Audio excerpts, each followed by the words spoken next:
The maiden Africa Union Day Against Corruption was mooted by Ghana Integrity Initiative (GII) with support from the Commission on Human Rights and Administrative Justice (SHRAJ) and other stakeholders. The day is to be observed on July 11 every year.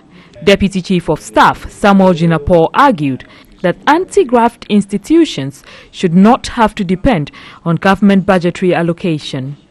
It's about the general policy consideration for the fight against corruption, which is that we should have a body that is absolutely insulated and independent to be able to fight corruption. So we don't have the age-old, usual problem of governmental interference. Executive Director of the Ghana Integrity Initiative, Mrs. Linda Ofori-Kwafo, asked government to make open procurement the default method across all sectors. It's just a step ahead of ensuring that we have transparency in our procurement process. Transparency and accountability are two ingredients that we cannot take away from any fight against corruption. The event was on the theme, Winning the Fight Against Corruption, a Sustainable Path to Africa's Transformation. On the Minister of Finance, or if we want the Chancellor of the Exchequer, or the person who draws up the budget.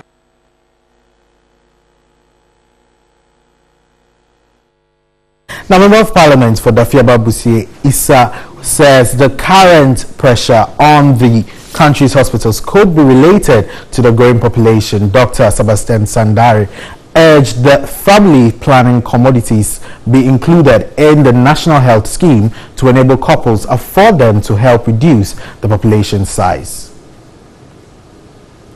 Dr. Sebastian Sandari said the country's population growth rate of 2.5% is high. He argued the current congestion at Kolebu Hospital is as a result of increased population, urging that families be updated on the need to plan their families. Population growth is related to socio-economic issues. In other words, schools for children, our health facilities, all are affected by population growth. In other words, the rate at which the population is growing.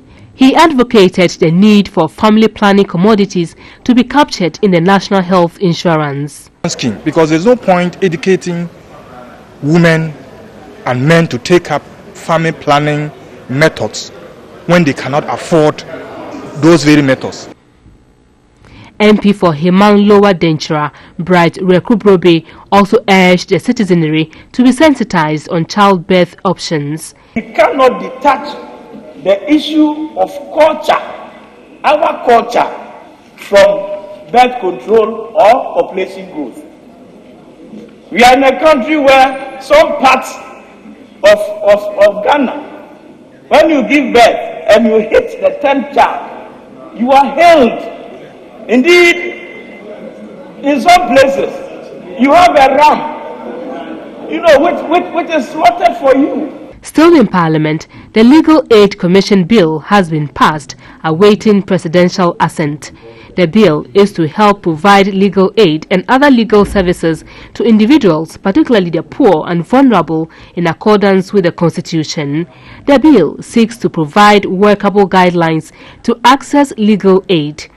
It also introduces the option of alternative dispute resolution in granting an application for legal aid, particularly at the regional, district offices and community mediation centers where such services are required most. The House has also begun the consideration of the Right to Information Bill. Another Health Minister, Kweku Agyeman-Manu, says government is sourcing for funds to expand the Kolebu Teaching Hospital and other health facilities, reacting to the suspension by the Surgical Medical Emergency Unit of the Kolebu Teaching Hospital. He blamed patients for their unwillingness to seek medical attention from other satellite health facilities. On Tuesday, when TV3 visited the hospital, the situation was dire. Some had to buy plastic chairs for their relatives to sit on to be treated. The health minister could not understand why patients with minor ailments will visit the Korle Bu Teaching Hospital as their first port of call. Korle Bu was set up initially as a strictly referral facility. When it comes to emergencies, we can't sack people away from Korle Bu. But by our conduct too, now all of us in Accra, everybody wants to go to Korle Bu. Without referral, that we all are putting on Korle Bu is becoming too much for the facility to bear. For how long can we continue expanding Korle Bu even if we have resources? And can we even get the land to continue expanding Korle Bu to take all of us in the country into Korle Bu? No. He said satellite facilities such as the Mamobi Polyclinic, Kaneshi Polyclinic, 37 Military Hospital and Adabraka Polyclinic all exist to take up the pressure from Korle Bu, yet people hardly visit such facilities as their first choice. He hinted government is sourcing funding to expand the hospital and other health facilities. Latest by Friday next week, we will actually commission the expanded new A&E center in Korle Bu. We are at the stage where we are quickly trying to procure some new beds to put into Korle Bu.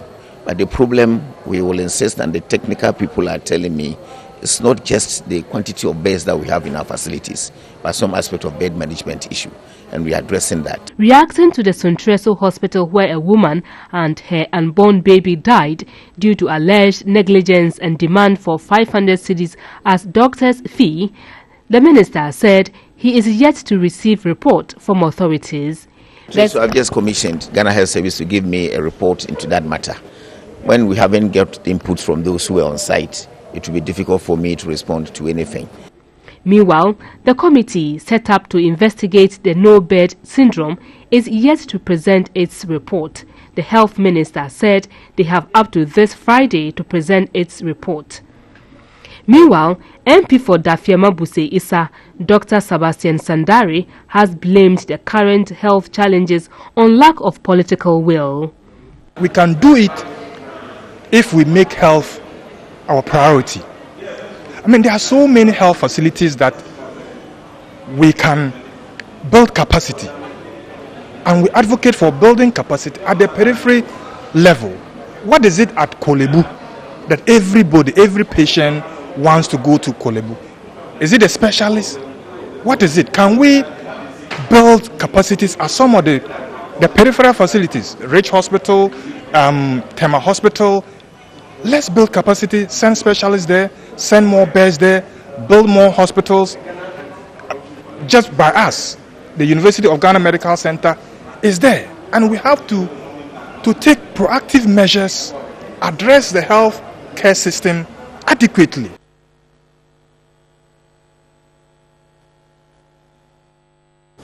Now, meanwhile, the Ghana Registered Nurses and Midwives Association has requested government to expand health facilities across the country to address congestion. The national president of the association, Krabi Asante, spoke to our reporter Daniel Opoku.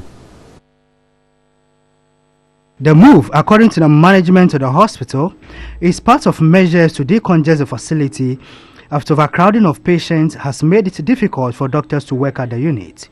Government last month directed public hospitals not to turn patients away in an emergency with the excuse of not having beds, following the death of a 70-year-old man who was refused admission at 7 health facilities. Korle Bu has said this, yes. It is not alarming at all. We need to conscientize the people, not just to say that Korle Bu is overstretched, but we also have to educate the people that if you don't come to Korle Bu, that place nearest you is where you have to go. He pleaded with other health professionals to make thorough checks before referring patients. And the nearest hospital must not refer you to Korle Bu when they are not sure that Korle Bu will be able to receive you and take care of you. That referring hospital or health facility must send the patient to another hospital nearby. The effects of the no-bed syndrome has compelled the regional leadership of the registered nurses to hold an emergency conference. Issues about treatment of patients and attitude of nurses to work took center stage in their deliberations. Ghanaians, we love you. We want to take very good care of you. It's very dehumanizing to see us nursing you on the bare floor, to see you nursing you in a chair, which does not warrant that. But the way we find ourselves in, we have no other alternative than to do that. We are appealing to government that we are there to work. They should provide us with the basic logistics. A former mayor of Accra, Okovandapoy, implored the leadership of the association to present recommendations to the sector ministry for consideration. And the Human Rights Division of the Accra High Court has set aside the orders of the General Legal Council suspending private legal practitioner Francis Xavier Suso. The court, presided over by Justice Gifty J. Addo, said the disciplinary committee exceeded its jurisdiction. Here's a report by Salom Amenya. The court maintained that the offense and punishment are not defined, adding that no complaint was also made for the offense of touting. The court also set aside the 1-year mentorship imposed by the GLC on Francis Xavier Susu, who is renowned for his human rights advocacy. The General Legal Council, which enforces the Code of Conduct for lawyers, last year barred the private legal practitioner from practicing for 3 years for a number of offenses violating the Code of Conduct of the profession. The decision to suspend him was reached after the council found him guilty of professional misconduct contrary to the code regulating legal practice in the country.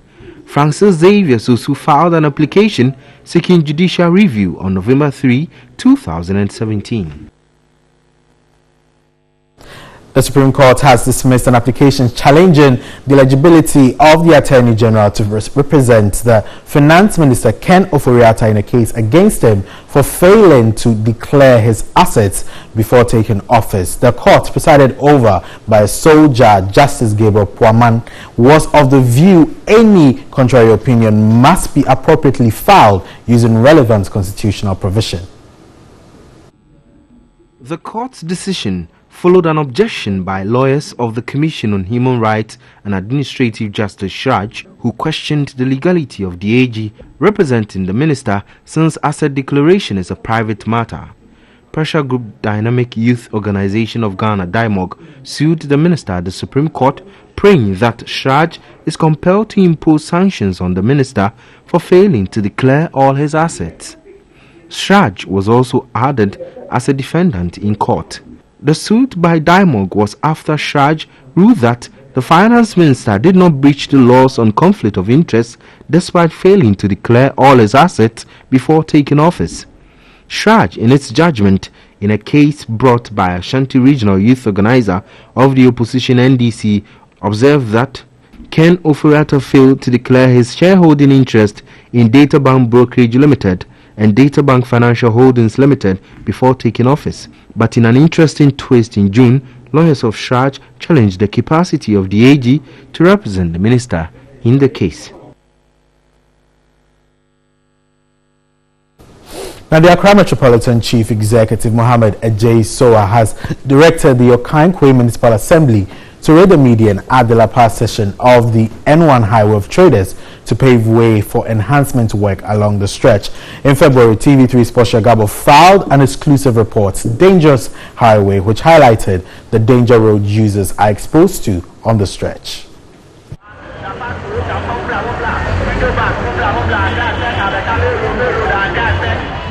The George Walker Bush Highway, also referred to as the N1 Highway, was inaugurated in February 2012. Over the past 6 years, the highway has not only served as a relief to commuters in reducing travel time, but also caused much grief and heartache.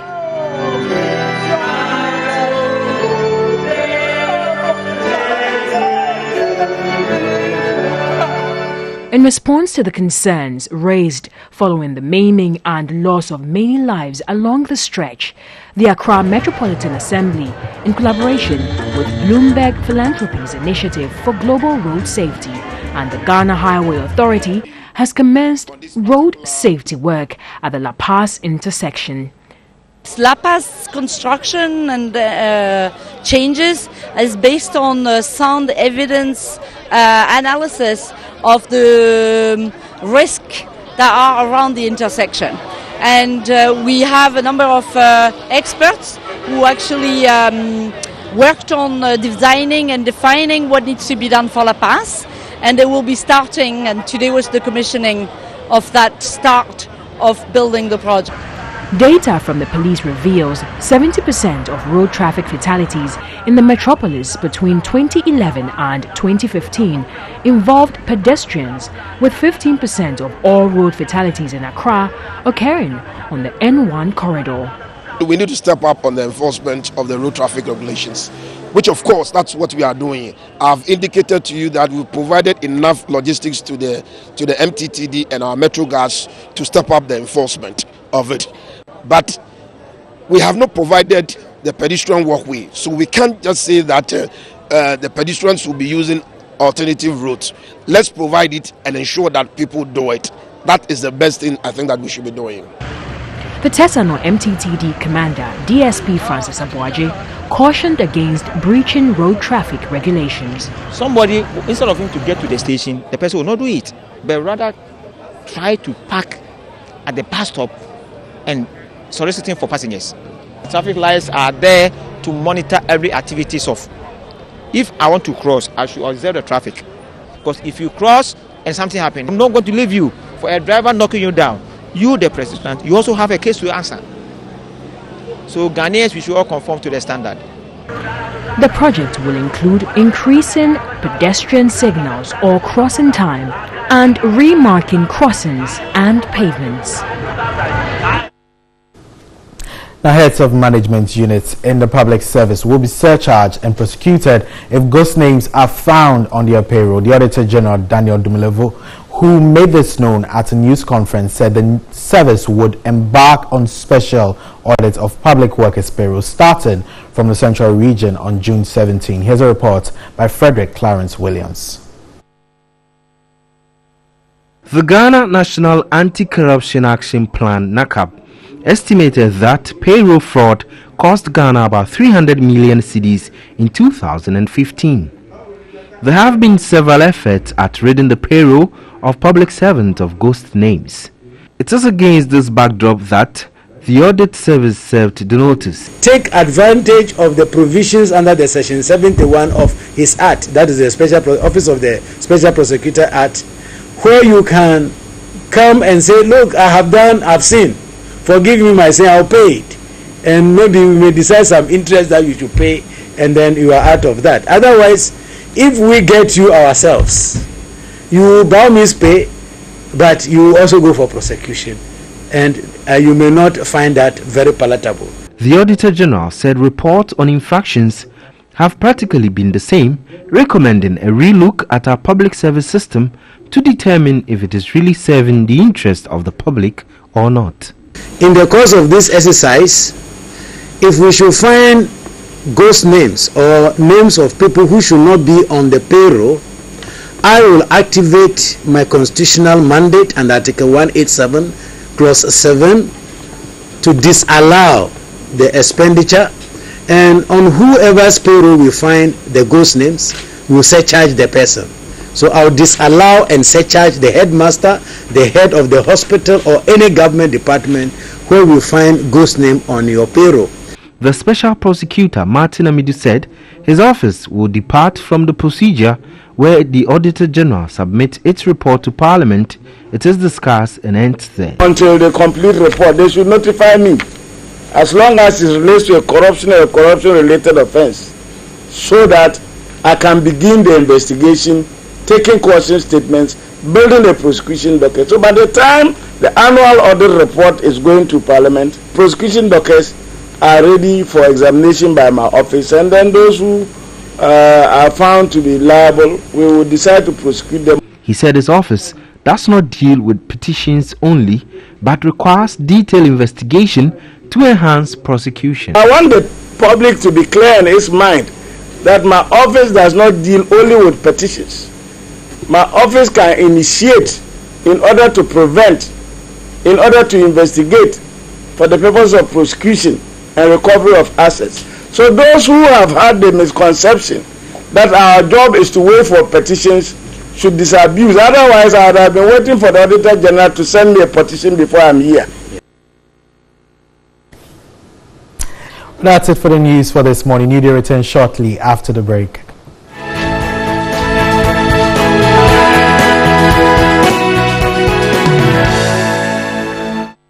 It's Thursday, the 12th of July, and some newspapers are coming in with interesting stories. We'll start off with Daily Guide. It says no Chinese galamsey operators in Bibiani. Then also Oti region promises 100% yes. Then also NBS denies ritual blood for despite. Why would you think National Blood Service will be using blood for rituals? But anyway, Charlotte Osei also blows $14 million on office, and Baku dashes to court to find redress for this issue. So certainly some interesting stories on Daily Guide this morning. Ghanaian Times also coming in. Upcoming 2018 budget review. Adopt aggressive tax policy to sustain, consolidate economic gains. That's an economist urging government, and there's an insert of the said economist. Also, 20 pupils floor WAEC over the BEC results. If you'd remember, there has been an IDP introduced into BEC marking, and some children thought they had been wrongfully asked to, not get their results, and so they're asking for redress. They've been to court, and the results are out. So we'll find out what the court has said concerning this particular situation. Also, Special Prosecutor and the Auditor General are to strike a deal to combat crime, and you saw it in our earlier news headlines saying that they are going to take off ghost names, and people who have perpetrated these things will be punished for that crime. So interesting, at least a way to combat crime and corruption in Ghana. Also, BNFT says Unipar's deal takes a new twist. We'll find out what that new twist is. Then also a new dawn in fight against corruption. Again, talking about the government payroll, of which some ghost names will be taken out. Then also Opinion asks buses or bust. We'll touch on that story when we sit down to talk. Then Barclays Africa Group changes name to ABSA Group. Barclays Bank Ghana is to be renamed later. Also, the ECG concession agreement is to take off in February 2019. So we'll touch on that. Of course, ECG has been in the headlines for many, many weeks now, and maybe that brings to finality the issue of the concession. Also, Daily Graphic says the payroll audit begins next week. The Special Prosecutor and the Auditor General are to collaborate in this concerted effort. Then also, Gridco says reduction in tariffs would affect their revenue. Interesting story there. Then, of course, Ghana Health Service is warning government-accredited hospitals not to turn patients away. This still comes in light of no bed syndrome and some unfortunate deaths that occurred in Kumasi earlier this week. So these are the stories on Daily Graphic. Very interesting. You should grab a copy of the newspapers and read for yourself. Also, Business Finder says inflation rises to 10%.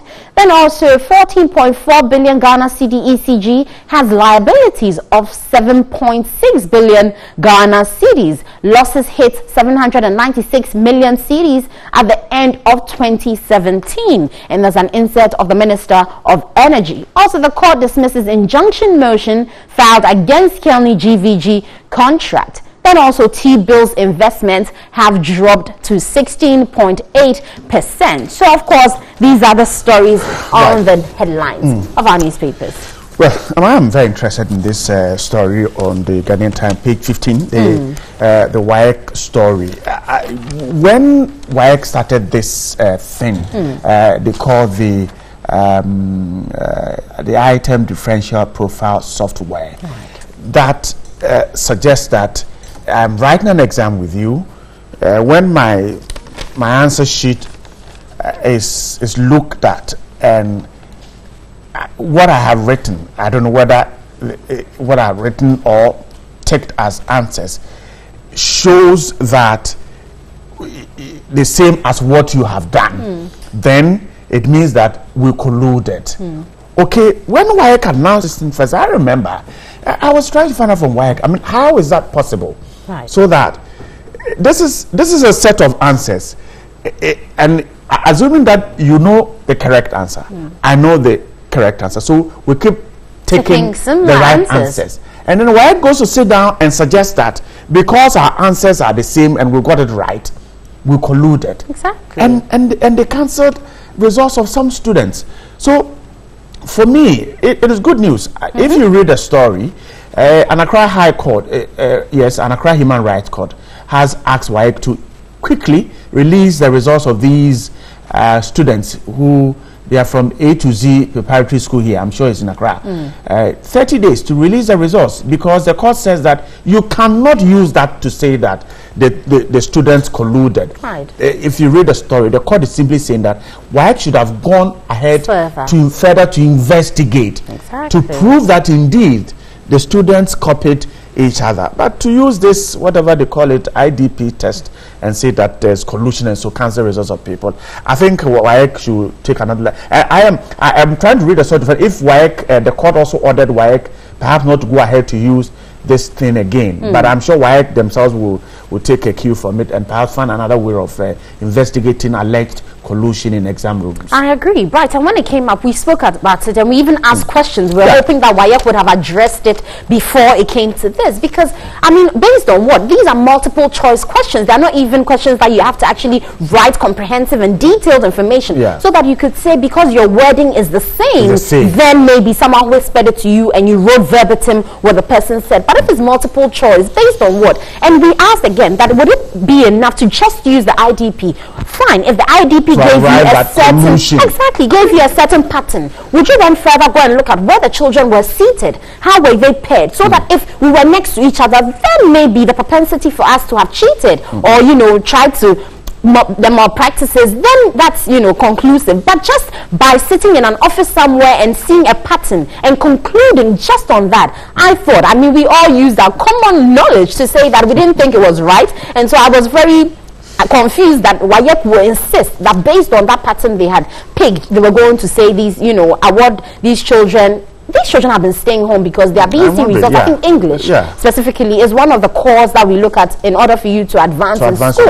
And so I think they even awarded some for causing these children depression or some sort. It's unfair. Each. That's the, I think the court, so. And I think moving forward, we hope WAEC will look at it critically. Maybe the IDP is good in itself, but it's not the only tool that can be used to say some children colluded or not. And so they should look at better options. But also the payroll audit, right? This ghost names issue.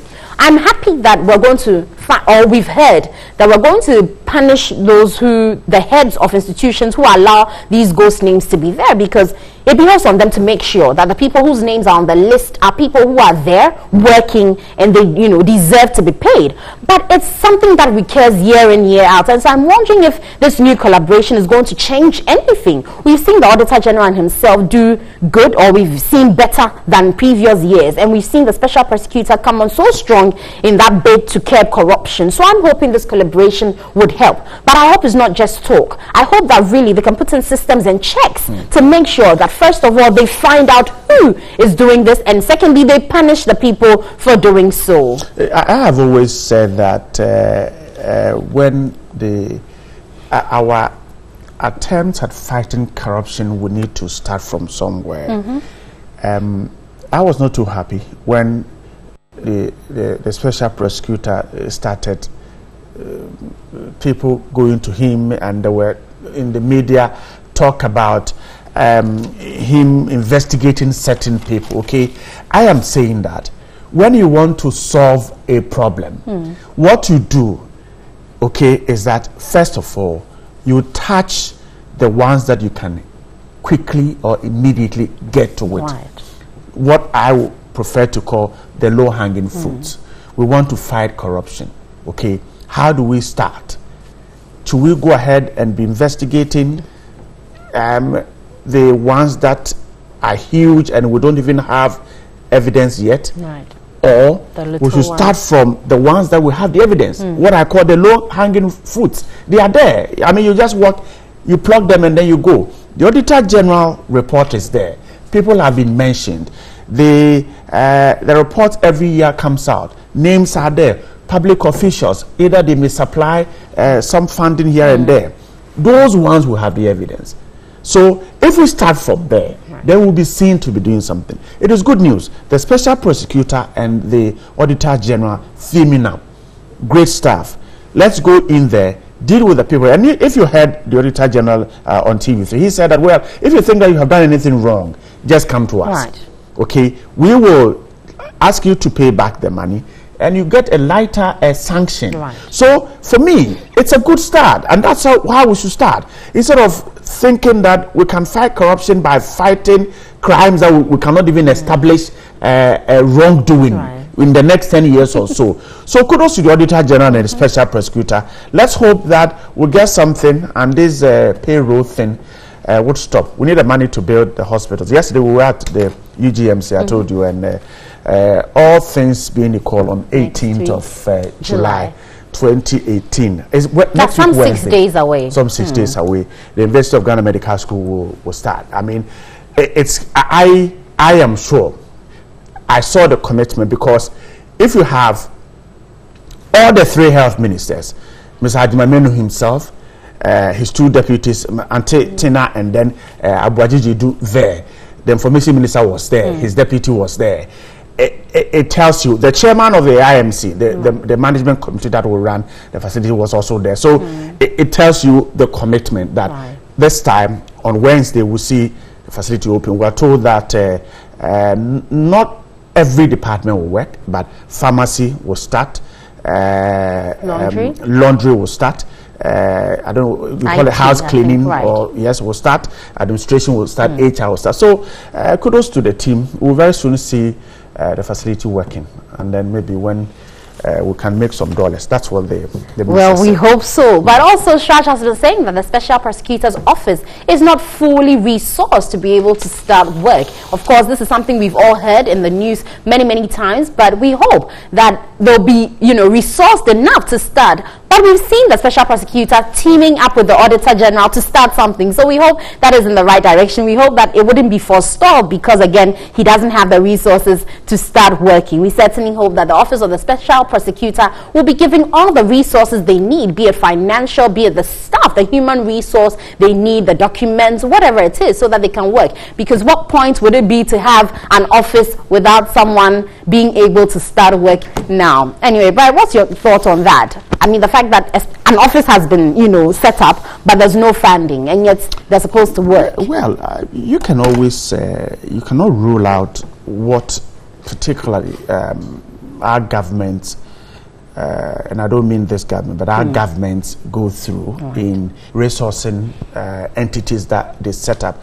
As we sit here, I tell you, it is not only the Special Prosecutor who hasn't gotten that funding to kickstart work. There are National Ambulance Service. Exactly, several state institutions, very key ones, that are unable to function well because they lack the resources. Shraj, has a huge role in the fight against corruption, but the resources to enable these guys work isn't there, and so sometimes you see them not to be too active until we hear of a high-ranking member of society's issue, and then they are all over in the news. So the president promised to make sure the Special Prosecutor has funding.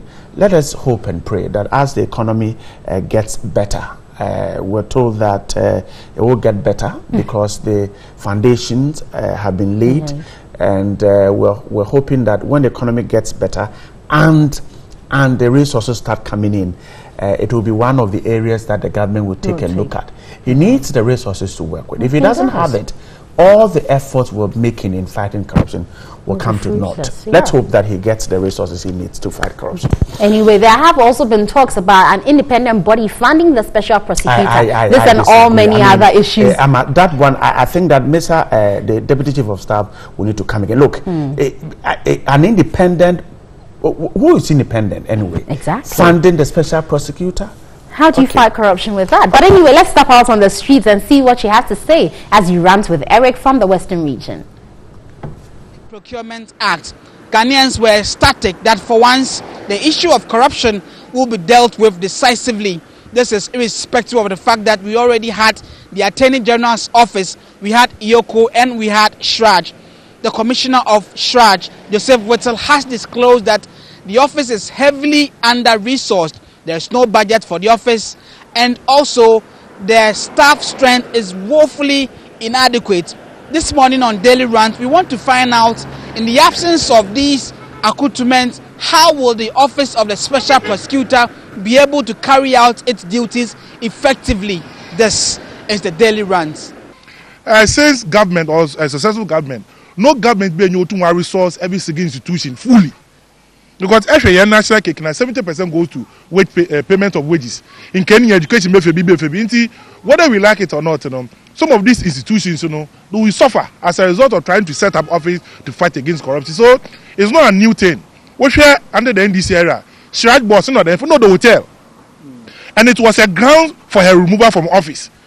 Under their regime, NDC regime, it's what mean that office BR or your anti-corruption office BR no, on your that as a government, they bring the full resources in trying to furnish the office for office to be more operational. It's whether you like it or not, we need the civil institutions to come and add up. Obi enya banim na ye dedede a woze eba kata se chena project e botu no nka ono na odo ya adze a ohia se nka no fiti ebia na 1992 Fourth Republic na shasen abana wa bese no ko na se wontum resource a awenyu adze hu no o chede o de ye ne fofor oniti na ese the special prosecutor abai wenyu abroda ba fight corruption na asanso aye your friend and presidency ho bibia wo hwehwe wo investigation o chede corruption nsam no oho papa nti se ka che me de oho na adza wo zibe ye dwuma no ono no ehun hia na o chede edada Ghana into mpram bi sambre de under NDC regime no na Shraj wo bibia wo di adwuma yoko bibia wo di adwuma no you are talking about obey bibia 100% and am na we yim na o manim institution bia no obey bibia 100% under adwuma on amalaka chiro de ye wo bibia broni kan priority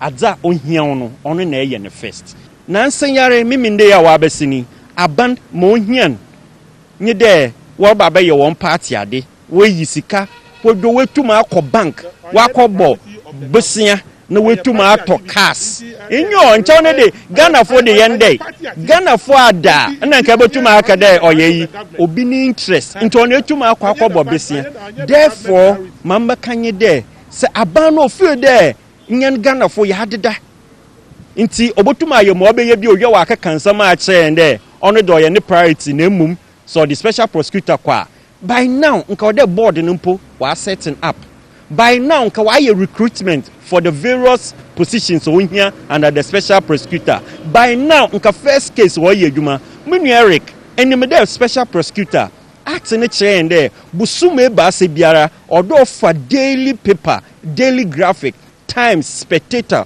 or you know no ye then or publish cases are what that brand na cases are why then ono so wash ase there all yen hwehwem na cases are we be say and there say busumi nsiani a obebeji na egwa be say there wa catch en cases ankofo da ba wa catch en cases no wa ase a wa catch en bebia we koduru a wa catch en mo wa ye ewia onka ni na lanchen man if say yeah man the necessary resource into no a bed din say obey na juma if say onye as a magician say e wo kwana say say obi waka fa beniska on dey pokun say bi oye ndisi yinkuti na amede ke gina say ndi bi there wa fa beniska e dey nya da wo for na abofun for evidence e dey these are the evidence e nya di tie dem pokun it be gini there e dey so e dey ye wunhwehwem ehun dey e wongina so pepe bi and say e dey meboko abeka mi bi be ya jumping the gun I'm not jumping the gun is that a resources crampo the man crampo but start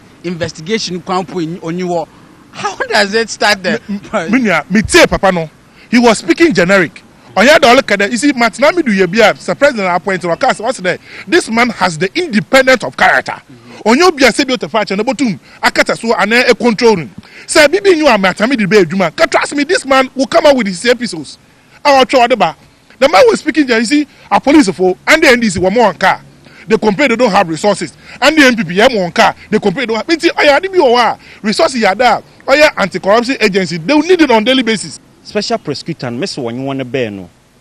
And brother, a corner of Fadra you need Dumano, or do you need Duma, or the way you need deputy, where you need deputy, or the way you board, where you board in New Year, board in Obama who can move to me recruit staff. One recruiting staff obesi na wa start eduma. Mo to do ebien. Or there nkofo de won nsam kɔ. Bust bay, make dankana mo a wasese on the document or the bust. Clearing agent for Flagstaff House or clear bust there on your share. Unso me yet say at the team where there why then we in edi. Assembly the special prosecutor no ho. In yama MMTU Metro Mass Transport issue or the special prosecutor nankasa Martin Amidu nankasa ono so interest because on nankasa so the case aba what's the 2015 ebeke there former President Mahama EU group of companies or Jiwonska no the shan instead of the other my country no inti awo na eken inti ye hu hia da be ka che nimpo de afi na elkwakwa ye de na elkwakwa ye nhwehwem Martin Amidu no honom nankasa no so onim de damadi mpo oba ono so oho na adwen inti se gidi de ono special prosecutor Martin Amidu no on interest owo interest aba no nyini si won wo interest Martin Amidu wo interest inti no we na wall boy and dalgan ono na hyase no mekan me say so wo free the Ghana fo ya adeda ye ndede yo Ghana fu yenwu egbe pa. Is it a grand scheme to leave it as it is not children to mon yeduma na? I na oyel ka ho asam. Ghana fu ya start there ka ho asam. Onche wa chera joda. Wo be sheda wa ye gimmick. The board in a day or ye wo be start there wo ye gimmick sisia. Onya won hu da hit na akofom kakra no we you enwu afio. To know so I say the lack of political will and anti-party politics no. Ebia say you fan say asem no kwama NDC for na ebia fan say NDC ni na no ache na obo say obenya the full backing of so man no ye ka say o me fight corruption in Ghana. You see Martin Amidu obi a say better fight dem time o NDC ni mpo no na nkasa na ba no mpo no o start o persecute to be wo instead of mekana amampai na point no say this man has the independent of character onye bia say better be botum e control no don yedam obejejima na ahya wonsa dream na free dey say Martin Amidu no ho kire na nkobaba out you believe that probably yes, he's okay because he has a lot of integrity and Oyobi is a very highly principled man so ebi na say neso no ho kire na onya do boko obaka because actually dem talk about the deputy attorney general no ni sem bi okodo wa ndis abenu Oyobo he came out to come or stage reference no account it is MPP were appointing number a special prosecutor. Let's say this man will never sit down and rot. Martin Amidu, sorry, I'm not cutting office. He went through vetting. At the vetting, he was asked a simple question. So, are you going to start with the allegations you made about the former president as your first case? The answer he gave is they were all perceptions, and I also decided to write about it. Are there integrity, no? Are there in your man feel that our honest, our corrupt, our dream, and your catastrophe, proye and you hono. Sisia we who there say or started there all force government do on yeduma or do start if we nankasa no do na nankasa no do no so no o kan ya akeke nti Ghana football hu there sana dem pepeje kasa na okasa me din there say ewo njinado there obi wa for abasika and we to and money be 1 year. And then we call also the Butumako police and also to my report. But also make them as Hamidu. Oti there. Here say oh no name the police or honor the special prosecutor be. No name the Yoko or no the special prosecutor be. No name the Shraj or no the special prosecutor be. No name the all these corruption fighting institutions or no the special prosecutor be. Dede no ye. Dede na why you know. Why said why you gimmick because last year your friend and what the index in the bay corruption index in the bay no baby na what done on yet into yenye who did because experts na war for no war patch there o send the president on who be beyond for special prosecutor number o free do o said na was swear Martin Amidu in so that's why your assessment na no when your high point na why your assessment nwana nkasa na wo mo we hu there aban or dada Ghana for Aban onye serious about prosecutor biara. So you see when they talk of them CPI and no account corruption perception index na fine. I mean this year I don't mark baby what the index what the babako high. I been make na masem. Kwesi nyantechi ni expose wo ho and the allegation from NDC no account ho. These are perception. Aban onye serious. Our processes are order of fado. One of the processes in the Oba appoint special prosecutor no wire, ni deputy wire, board no one no will be ginado. and send a wasan so akwa ahead we recruit nkofo recruitment in mbay. So those were the views of the gentlemen I have with me here about why they think that the office of the special prosecutor is under-resourced. This is your daily rant with me, Eric Yawede. Thank you so much for watching.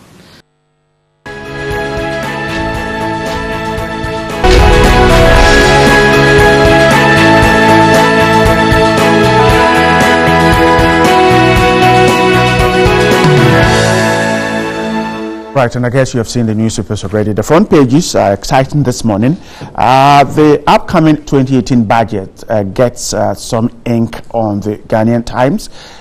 Government is being asked to adopt aggressive tax policy to sustain and consolidate economic gains. The work of the special prosecutor and the auditor general is captured on the BNFT New Dawn in Fight Against Corruption. Payroll audit begins next week. Special prosecutor auditor general to collaborate. That's the Daily Graphic.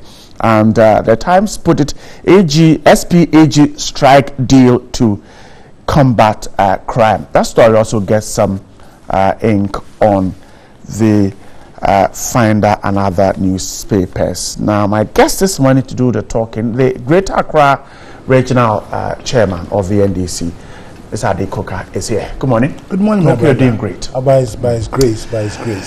We're grateful for your time with us. And I also have the government spokesperson on energy and a member of the NPP's team, Nana Kofi Tamwa. Good morning, too. Thank you.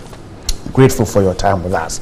Let's start this conversation this way. The Auditor General and the Special Prosecutor are collaborating in what they call a payroll audit. We're told by the Daily Graphic that the Auditor General's Department and the Office of the Special Prosecutor are collaborating to audit the payroll of the entire public service. The issue of ghost names has bedeviled the government's payroll for years, in spite of the frequent cleansing of the payroll through the deletion of thousands of ghost names. So this time round, it's going to be different according to the Auditor General. At a press conference in Accra, Mr. Domilevo urged all heads of department to cooperate with the audit by providing all documents required for the exercise. Now, those who are not entitled to earn but are earning on the payroll will be handed over to the Special Prosecutor for prosecution. If you think your name has been inserted on the payroll wrongly, you can purge yourself by quickly refunding that money to the government. That's according to the Auditor General.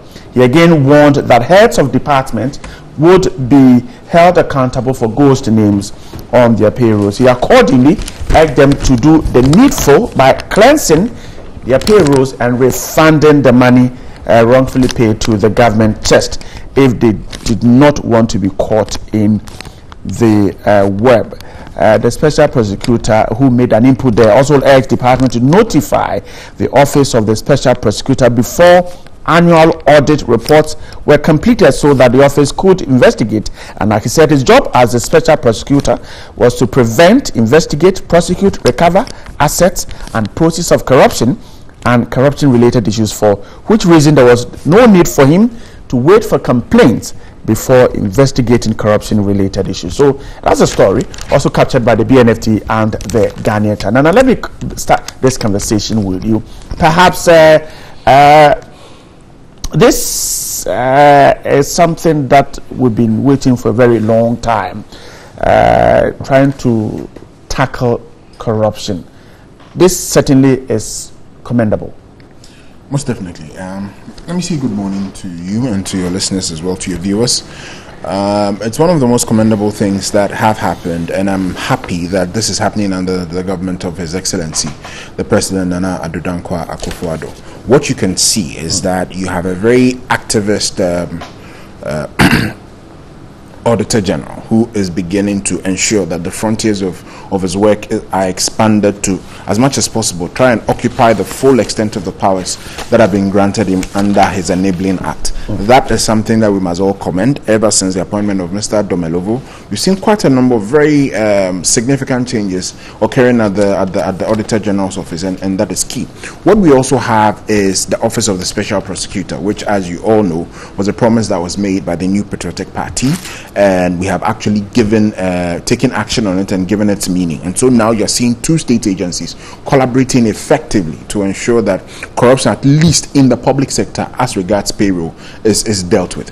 I hope that other anti-graft agencies will begin to step up their doings, and let us see more of such collaboration, so that all in all, if everybody does his little bit according to the powers that are given him, we can all effectively reduce the nuisance of corruption and ensure that the resources of state that we have, that we so much struggle to put together, are put to effective use for the benefit of all the people of the Republic of Ghana. In these two men, we have persons that most of the people in Ghana regard as persons of high integrity, and we hope that even as they have set the vision clearly, the men that work in their offices, the men that are supposed to support them, would also adapt that integrity and ensure that we are able to achieve the results which we seek.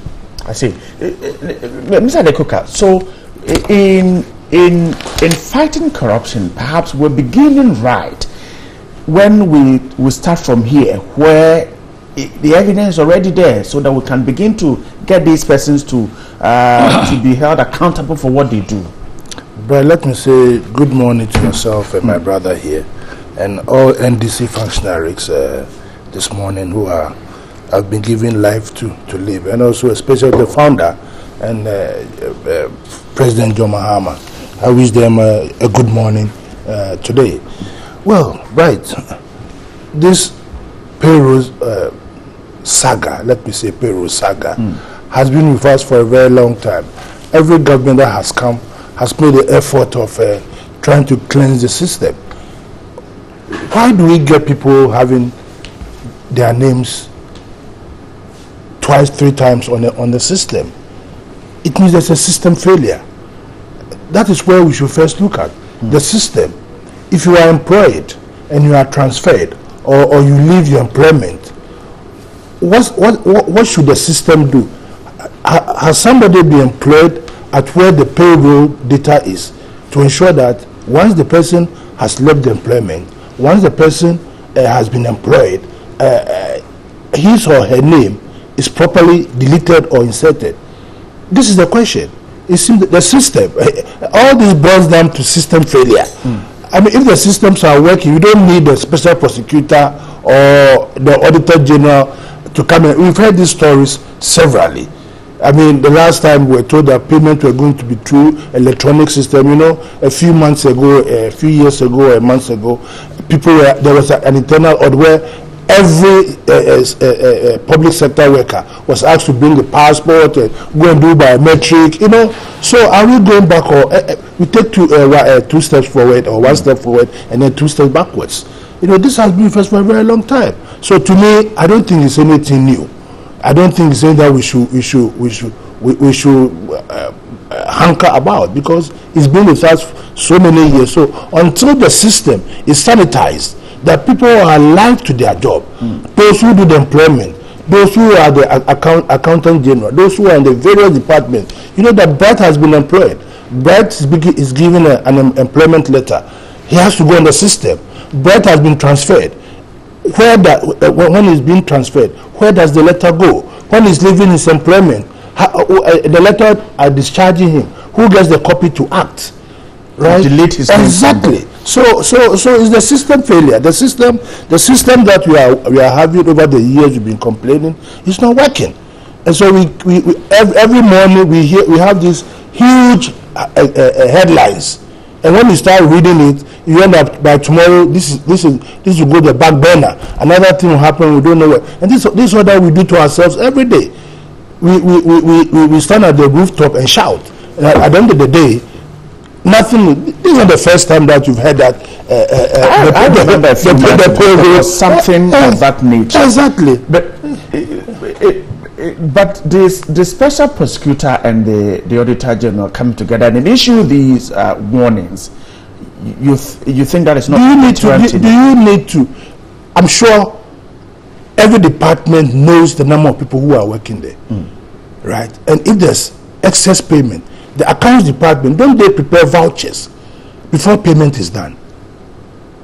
Don't they? Somebody, so if the voucher is supposed to be 10, and then it starts from the person who initiated it, not the person that you are paying, the person that is taking the double salary. He didn't go and insert his name in the payroll. Somebody did that. So those people, where are they? We must identify them first, the source of all these double or triple payments, and then we deal with it, because it's a human being who inserted that thing. It's not bright. Can you in your office here go and insert triple names of you in your no? So that we don't look at the source of the problem, and we want to heal the problem, and it will start again because the source has not been eradicated. So this is what we have to do. Who are in bed with whoever that does the inputs, and this is the kind. Okay, so in this case, the Auditor General says they are going in there and also take a look at who is a worker, who is not. So that your suggestion is that even when the ghost names are deleted, if the system proper is not rectified, we'll still find exactly how many ghost names have been eradicated in the so many years that has gone by, and it's still there. Sometimes we hear that somebody who has died 50 years ago, his salary is still being paid. Haven't you heard those kind of stories? So who in that department is still sending the voucher for payment? So Mr. Koka thinks that, well, this is good, but the system is where the problem is. I mean, if you just go and delete the names and leave the system as it is, we'll go back to more ghost names. And of course, ghost names are not anything new. I remember even when the finance minister came in, there were issues of some ghost names who were told were later found not to be ghosts. So he thinks that the system is what we have to check. And I agree with him, and I think that it is for this purpose that the NPP government, being as visionary as it is, has always gone. Why do you always start the premise visionary? Don't go there. Let's look at the source. Let's look at the issue. If credit was not if credit was not important, if credit was not important, appointees of SWA President John Mahama would not be all over the place saying that he must be given some credit for projects that he even didn't as little as secure funding for. But what I'm trying to say is that it is because of an understanding of these systematic issues. That is why the NPP government, first of all, under His Excellency former President John Ajay Kumkufu, I tried to establish the National Identification Authority and the systems around it. If you have such systems in place, then you can adequately track and know who is on the payroll, who is not, and use such a database to do all of these extractions. As it is now, you have a purely paper-based system that allows for all of these elements of fraud to go on. It's been going on for years, and until we change such a system, we are going to continue to see these things taking place. And it's a fact. That is why under this current president, His Excellency Nana Addo Dankwa Akufo-Addo, the National Identification Authority and the Ghana card issues are being pushed vigorously. You can also understand why the Ghana Post GPS system is also being pushed vigorously. You can understand why we are bringing all of these interventions in place. What is critical for most people to understand is that you cannot establish such a system in a single day.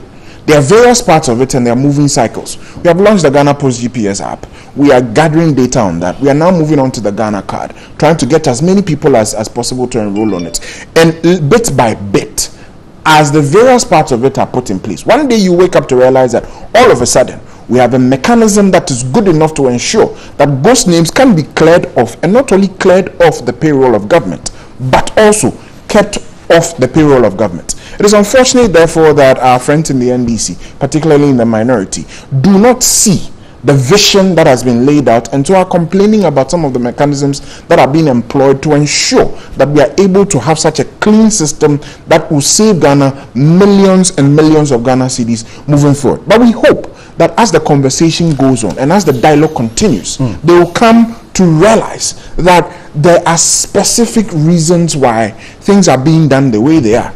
It is always very difficult to imagine how the end of a building is going to be when you have nothing but just one block on the ground. But what we are saying and what we want to give assurances to the people of Ghana on is that we know exactly what we are doing. We came to them and asked them for their vote. We came to them and asked them to give us that job. They've given it to us, and we will do it to the best of our ability to ensure that problems such as this, which Mr. Adekoka and myself agree on, that has been a long-standing problem, will be eliminated and eliminated forever. Okay, let me move on to the Ghanaian Times this morning. On page 17, upcoming 2018 budget review, adopt aggressive tax policies to sustain and consolidate economic gains. Now, government must introduce innovative tax and revenue strategies in the media budget to review to shore up its revenue. That's according to a senior lecturer at the Economics Department of the University of Ghana, Dr. Eric Osesibe. Now, in an interview with the Ghanaian Times yesterday, he said the development of the country is a dual responsibility of government and the citizenry. To this end, he's made some recommendations that in the 2018 budget review, he says, for instance, government need to increase the value-added tax, VAT, to 18.5. He also says that revenue collection and improve environmental conservation through improved sanitation by taxing plastics, putting a tax on plastics. These are some of the taxes he's suggesting in the budget review. And if you take a look at page 20 of the same paper, another economist is also suggesting that indeed government must also increase taxes in the budget review. So the expectations are that in the 2018 budget review we'll see a lot of taxes, and the signals seem clear. Mr. Adekoka, let me start this conversation with you. This government said that it was going to shift away from taxation, yes, increase production, and through that generate revenue.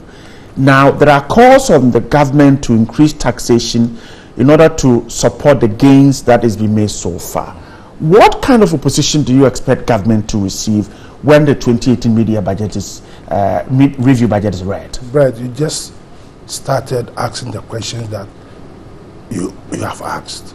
Listen, this is a government who told us that the NDC hasn't got any policy on economic on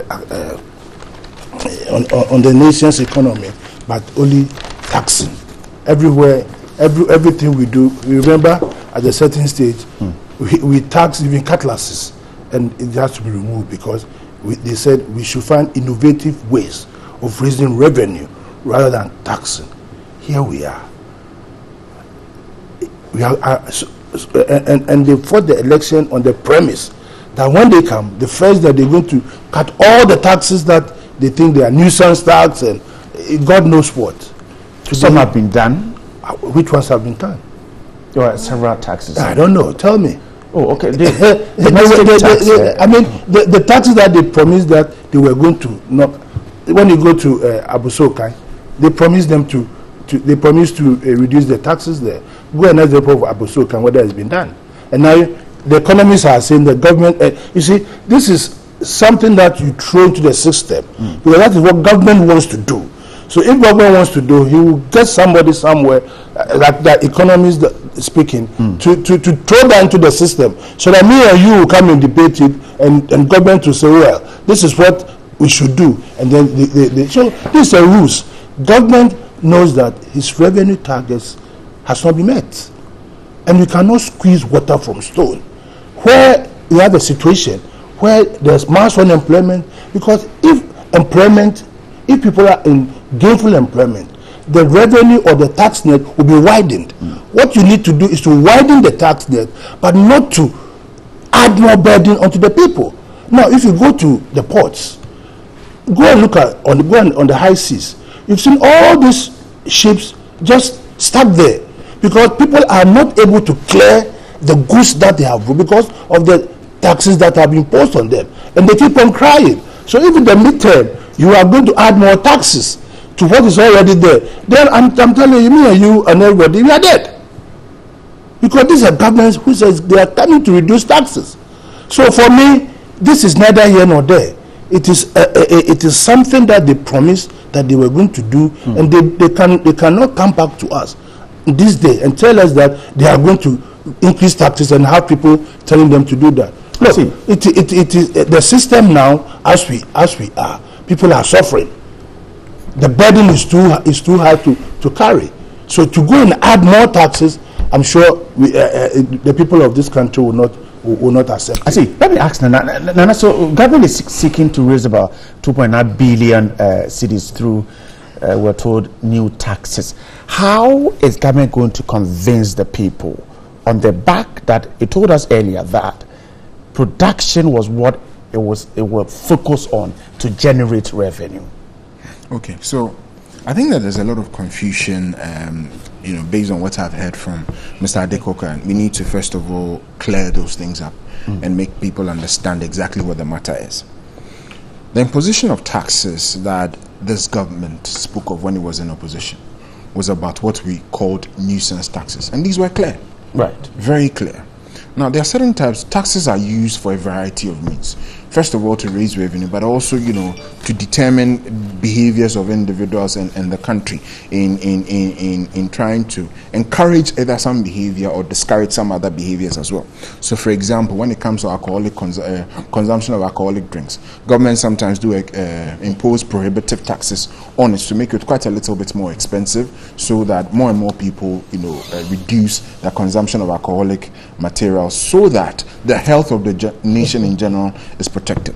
Now, when you have a government imposing taxes on cutlasses, which, bear in mind, most of our farmers are that small and they rely on cutlasses and things like that to produce their goods, then what you are doing is you are making it a bit more expensive for them to be able to buy these inputs to go and farm.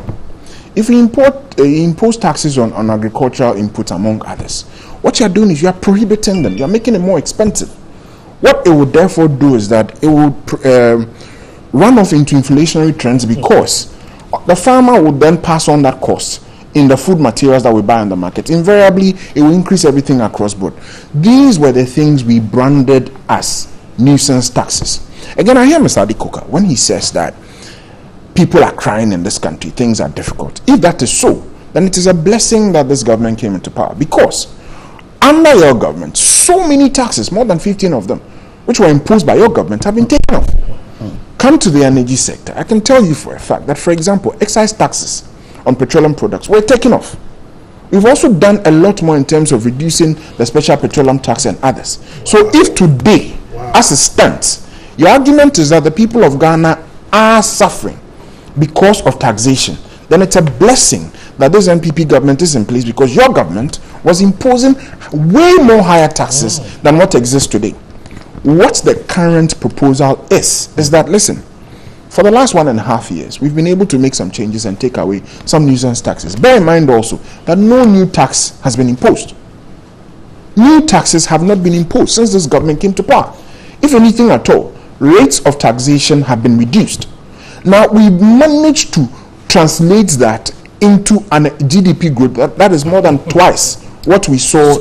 So the tax reduction has impacted on what we do. Well, I would leave that for the economists to deal with, because you see, once you begin to do that, then we get into so many areas. But what I'll say is that these taxes were reduced, some were taken out, some were scrapped totally. At the end of 2017, what the figures are telling us is that we more than doubled the growth rate that was achieved in 2016. But it hit government revenue. It did hit government revenue, and the impact wasn't felt. Even with the lower taxes, which did hit government revenue, we managed to achieve a higher level of GDP growth. Now, that is a very significant achievement that we must all hail.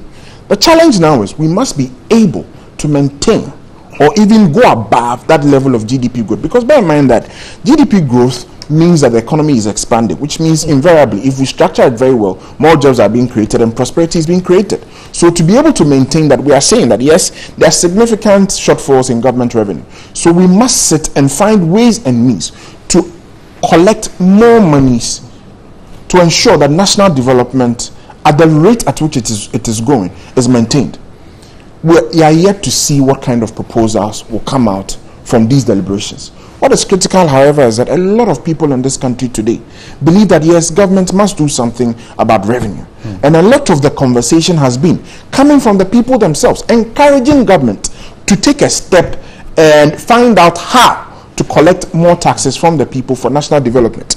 That, for me, is a very significant thing that we must all learn to accept. I hear Mr. Adekoka once again when he goes along the normal trend of the NDC, which is leading us down a path of speculation, to say that government has engineered all of these people to come and throw these things out for a discussion to be created. I'm sorry, but is it not a communication strategy? Well, I am yet to hear of any communication strategy like that. But again, to say that also is to insult the intelligence of such men who have built themselves and their reputation over the years. Because what you are setting then is that they are nothing but puppets in the hands of government who are not capable of independent thinking, but can only be manipulated by government to steer national discussions.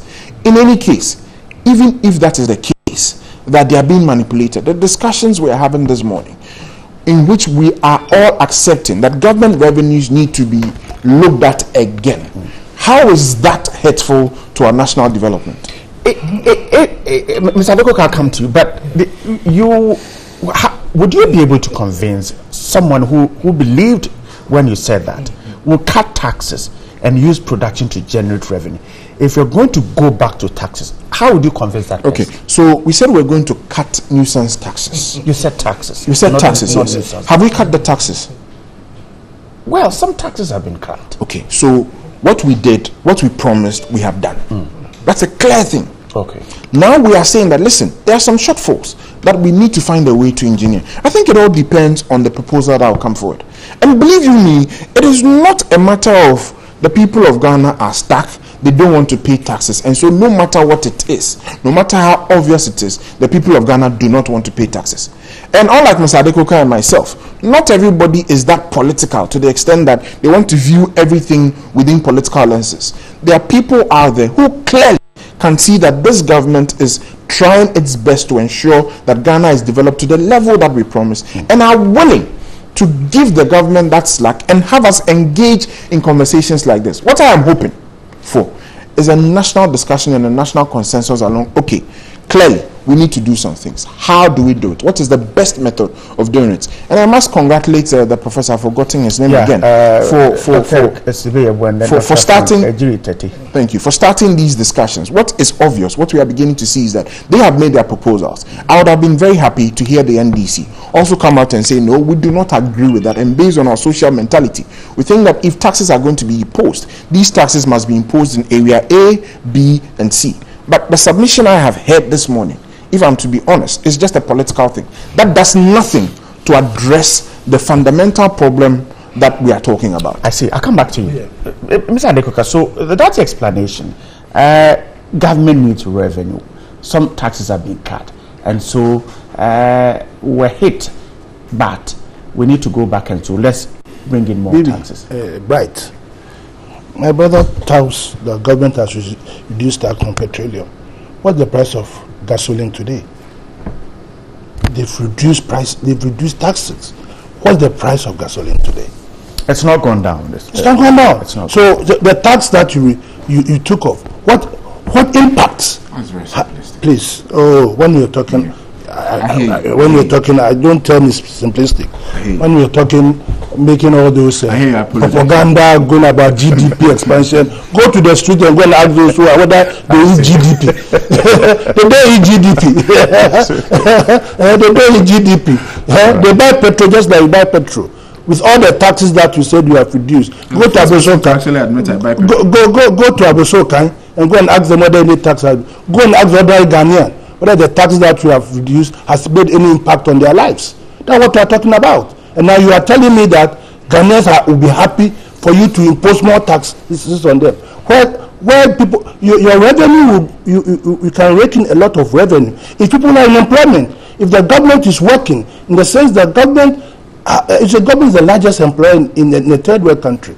There's no infrastructure taking place in this country. And do you know the effect of if there's infrastructure development in this country? Right, the multiplier effect. You have the cocoa seller going there, the mason, the carpenter, and all these will be taxed, and your revenue should go up. You understand? So when nothing is happening, and you want to squeeze water from stone, you cannot come and tell me that your GDP has gone up 8% or whatever it is, and people in the street are struggling. We work on the street. We go to among the people. I do work by virtue of being a politician. I work. Only yesterday I was in one of the constituencies, right? So what you are saying is that you made certain promises, and now the promises that you made, you cannot keep them, and now you are going to add more burden. And these people of this country are not in a mood for you to come and impose more tax. Why are you going to? We are going to increase VAT.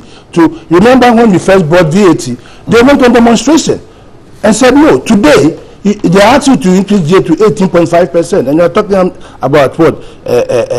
Beverages and how many people?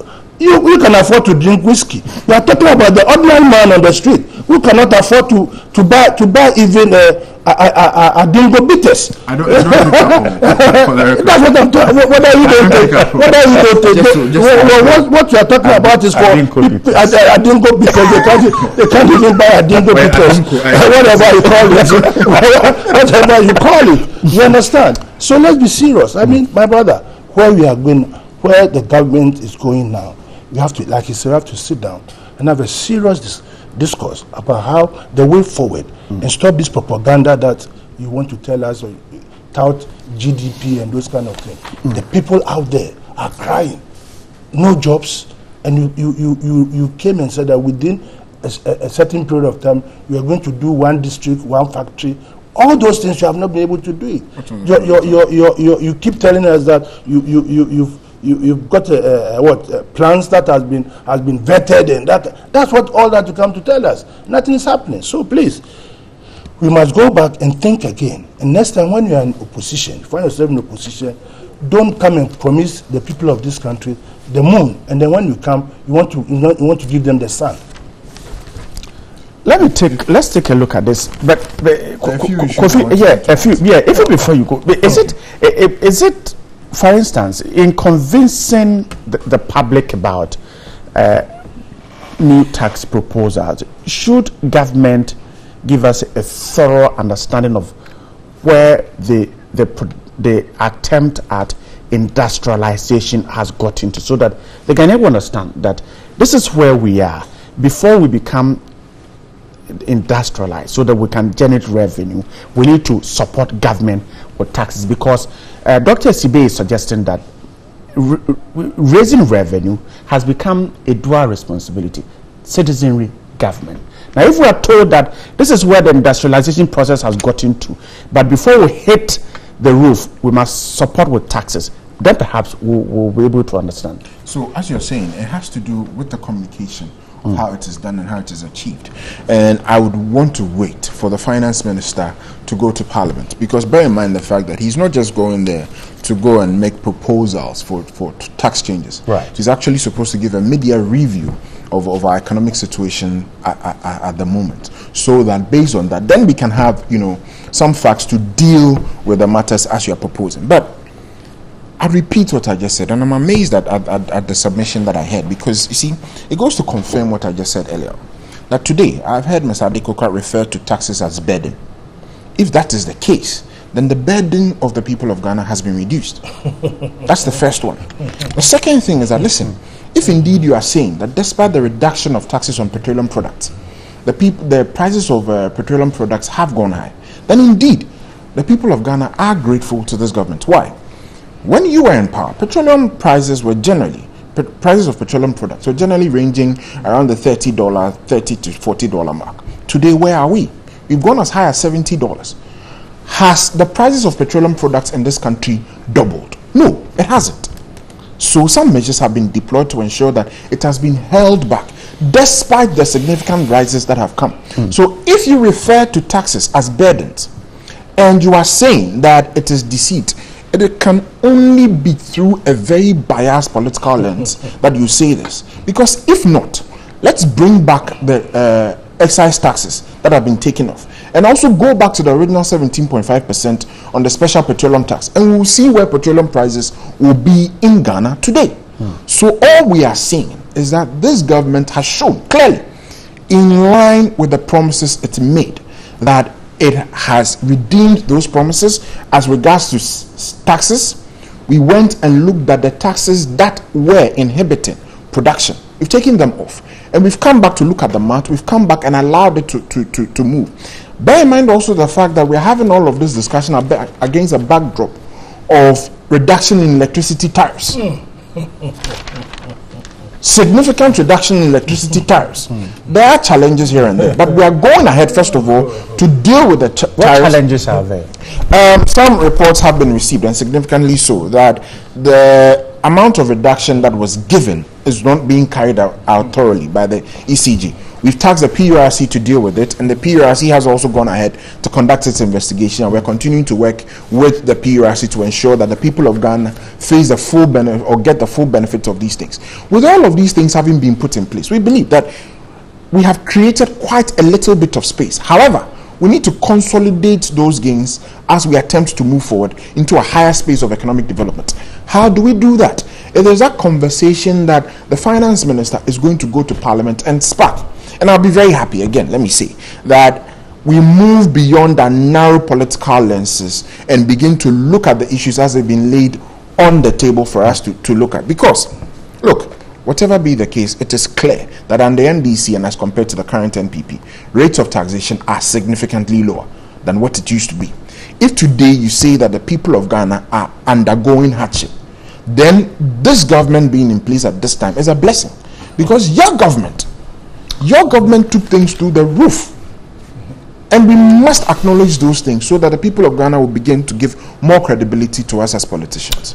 I'm grateful. Bright, it's very interesting. Very, very interesting when you hear my brother speaking and telling me that they've painted or put the country on the pedestal of paradise. No, that's not what I'm saying. Exactly. That's not what I'm saying. You sit here, you are tickling yourself. That's not what I said. So let's get it right. Well, that's the impression I'm getting. Well, that the people out there, like I said, the people out there, they know the truth. That's why I mentioned narrow bias political lenses. There's no narrow bias. That's what I'm saying.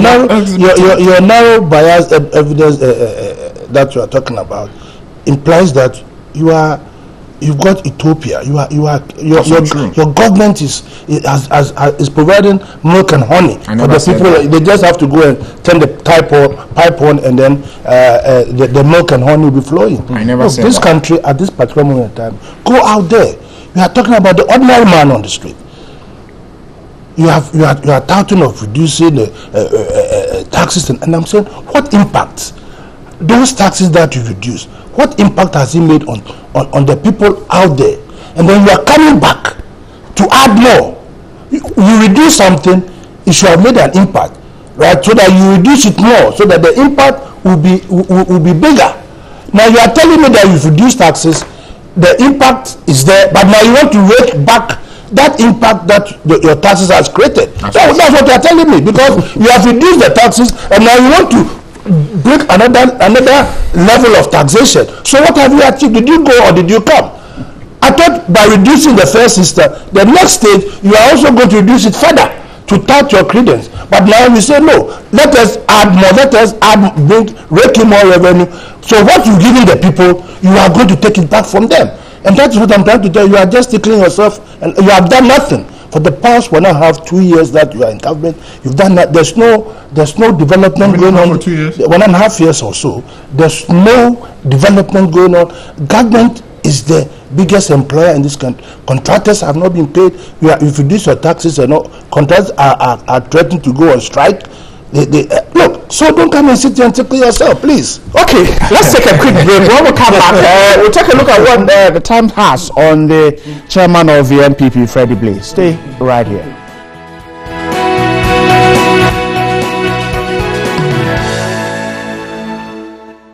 All right. right, I'm grateful for you staying there. Let's wrap up on this one. Mr. Blaze reacted to concerns about the 275 buses.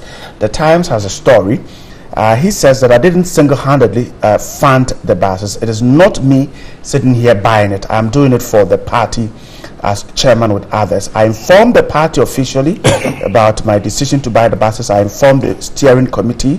I told them at a meeting, and the party was neither guaranteeing nor paying for the buses. It is amazing that people will suggest that it is vote buying, and it's very foolish for people to ask that, since the process to procure the buses started long before the conference. So it cannot be to influence the delegates to vote for me. That arrangement was started 11 months ago. He had issues with the president of the National House of Chiefs, Togbe Afede. He suggested that he was wrong to suggest that the buses portrayed perception of vote buying. Maybe he doesn't know what he's talking about. The recent buses are not the only one. I have extended support to the party. Before then, I arranged 200 motorbikes for the regions and 2 or 3 pickups for each region. So that's Mr. Freddie Blaze's reaction to the concerns raised by the public. Nana, let me start the conversation with you. Should this conversation about these buses, should it end this way, with a reaction from Mr. Blaze? I think that how this discussion has been framed in our public space is very, very unfortunate. I think also that we must begin to attempt, first of all, to understand what it is before we go into a discussion of what it has caused. What is it that Mr. Freddie Blaze was trying to do?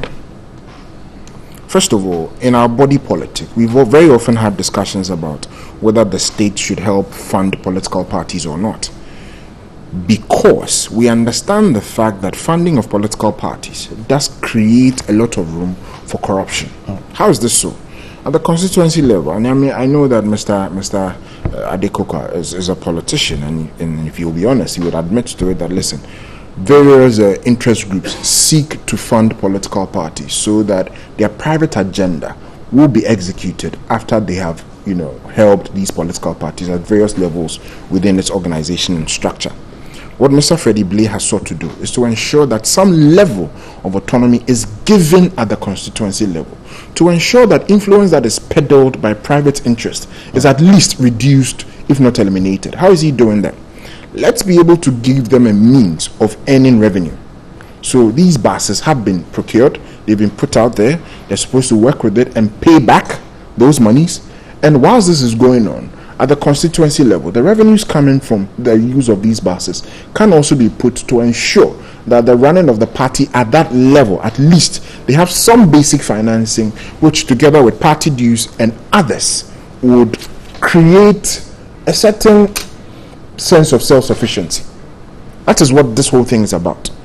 The strongest benefit you can see is that there's a very sincere attempt to eliminate that dependency on private sources of funding, which in turn may influence politicians or even party executives to do that which is not right. On that basis, it must be applauded. I think that is considered. There's nothing so wrong. He was trying to do a good thing. What has now become the issue is how it was done. And the timing. And the timing of it. Anybody that raises an issue of the timing, I think, is a very serious issue that we must all look at. Because you see, Mr. Freddie Blaze, I do not believe, was trying to buy votes. However, perception is everything. And some persons believe that the timing at which all of this was done may lead to vote buying. And so we should look at it, we should investigate it, we should look at the perception of the Ghanaian society on it, and perhaps even as a political party or maybe as a nation, come out with rules and regulations as to how these things should be done so as not to even create that perception that vote buying is being undertaken.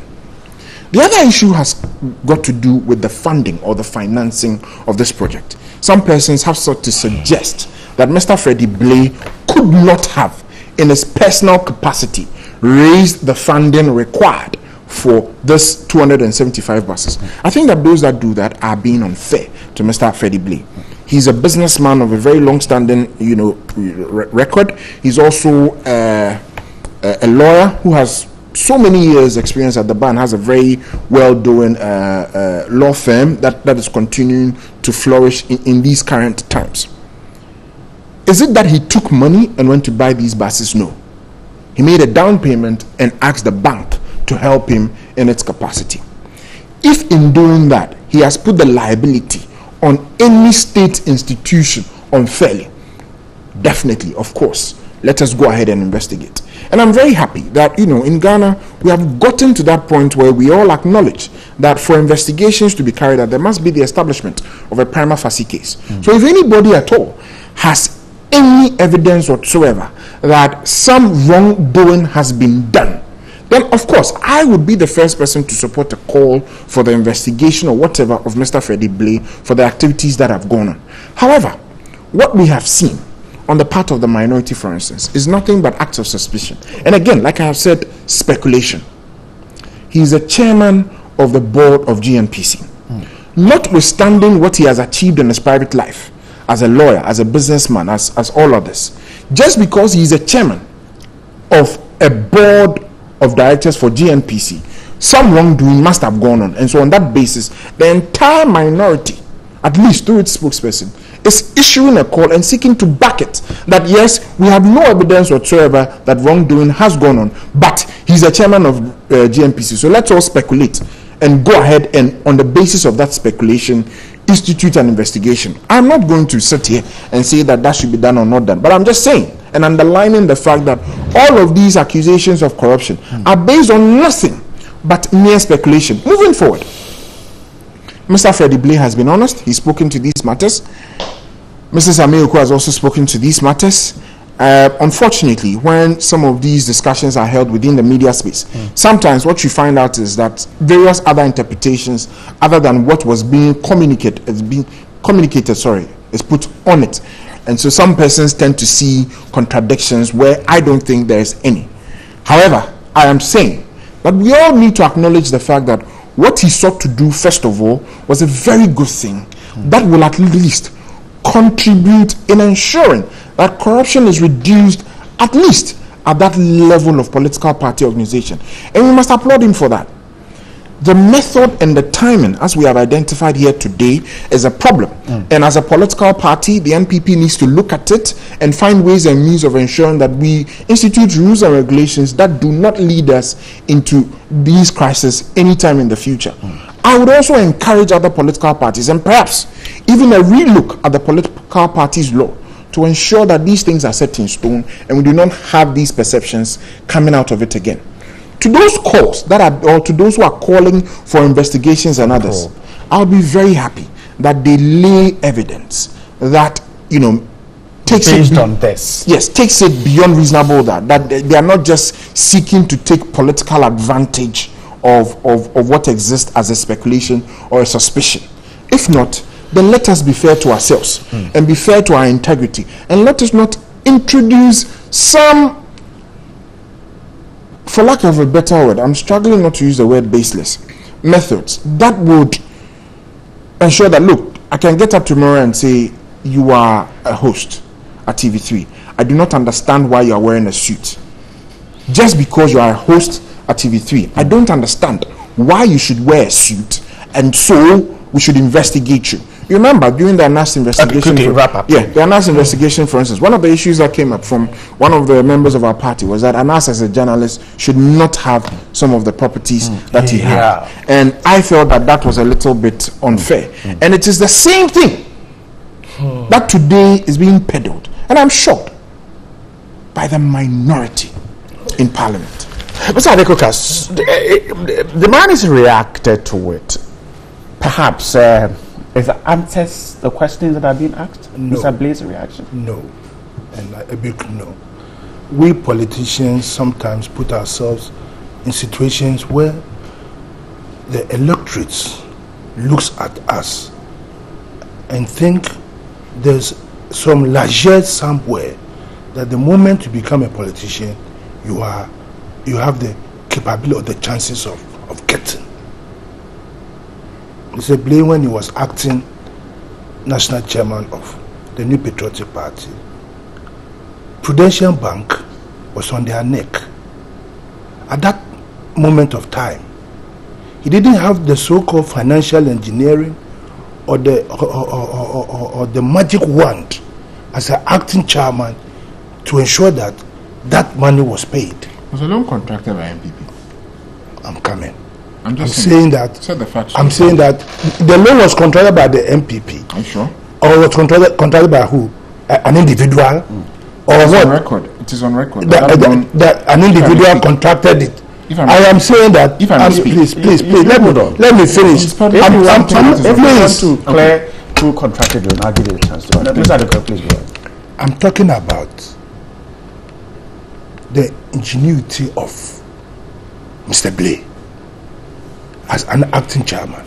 Whether it was contracted by Kwame or Kwesi or whatever it is, he was in charge at the party. He was the leader of the party at that material moment of time. Just suppose it forward.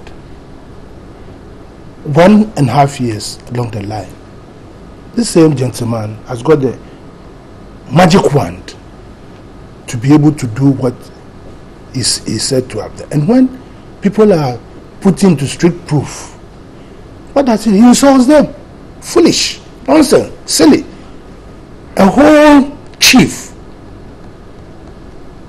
just say that we should investigate. So you shouldn't talk as if it's a palm one tapper or whatever it is.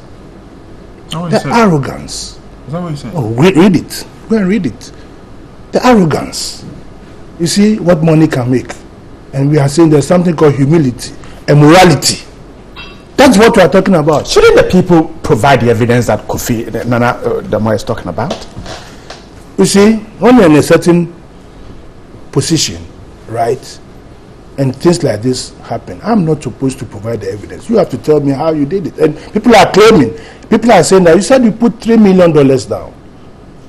So people will ask for your balance sheet.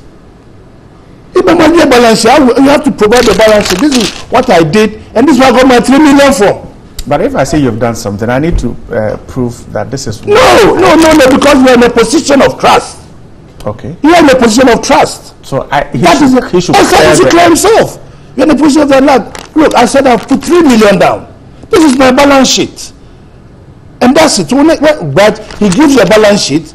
You should say, come on, stop talking. The man is worth that. He's a billionaire. So he can afford to do what he said he's doing. You said he's a man, he's a businessman, he's a lawyer. So give us your balance sheet. You understand? Well, I'm wondering if Mr. Blay will want to. Well, exactly. So then we go the realm of speculation that you are the board chairman of a state institution. And he's admitting speculation. No. When I said, well, you retorted. No, you retorted to. I just wanted to. I'm coming. You retorted to. No. I said. I said produce your balance, and you told me that Mr. Blay will not do that. And I'm then telling you that if failure for you to justify how you did it, you lead people to start making comments that unsavory, and then they refer you exactly that you're a public officer, you are the head of a state institution who recently sold some what do you call it, oil blocks. They didn't say oil blocks.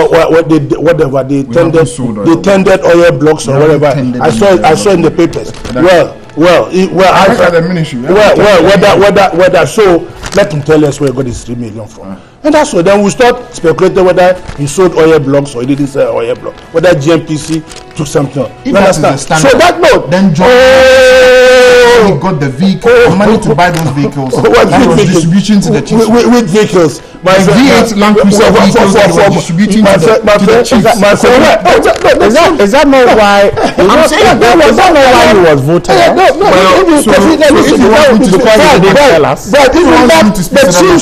The chiefs whatever VAT he bought for the chief. Yes. Our public. No, we are told that those were from his private. Never. Yes. They came from the because Alex Kwachi mentioned it clearly has to make sure that those were from his private funds. How can Domama buy VAT from his private fund? Then you deceive the entire nation. Come on. I'm telling us that how can Domama buy VAT from public fund? The chiefs are supposed to be nationals of chiefs. How they exist depends on government. Government has to it's a public exactly, it's a public institution. So then the truth of the matter is please, I'm on the floor. You started nicely. You were trying to say that he considered that perhaps we need to take a look at the time of I'm coming there. For all of us in the political arena, right? It is very important that we try as much as possible to avoid this situation, because it's making the politics of this country so expensive that generations yet unborn, when they are on the verge of practicing politics, it means that you must have tons and tons and tons and tons of money before, and that will not augur, because somebody there who is what do you call it? Look, please. Well, Mama bought from his office. Which coffee? NDC. No, this is propaganda. Cash for I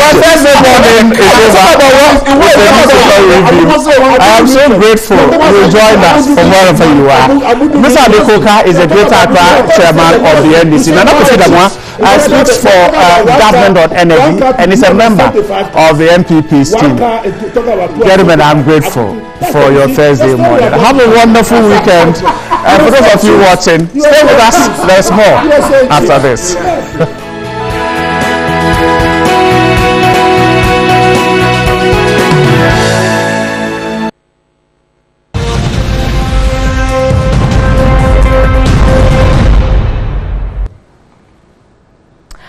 There have been news reaching us currently, and we hear that J.H. Mensah, who was just 20 years when the crossroads in February 1948 occurred, has passed away at the 37 Military Hospital. Our condolences do go out to the family. We'll be updating you on this happening as the day goes on. Certainly we'll hear from the family, we'll hear from spokespersons and see what exactly took place. But this man would always be remembered in the annals of politics in Ghana because he has been at the very forefront of it.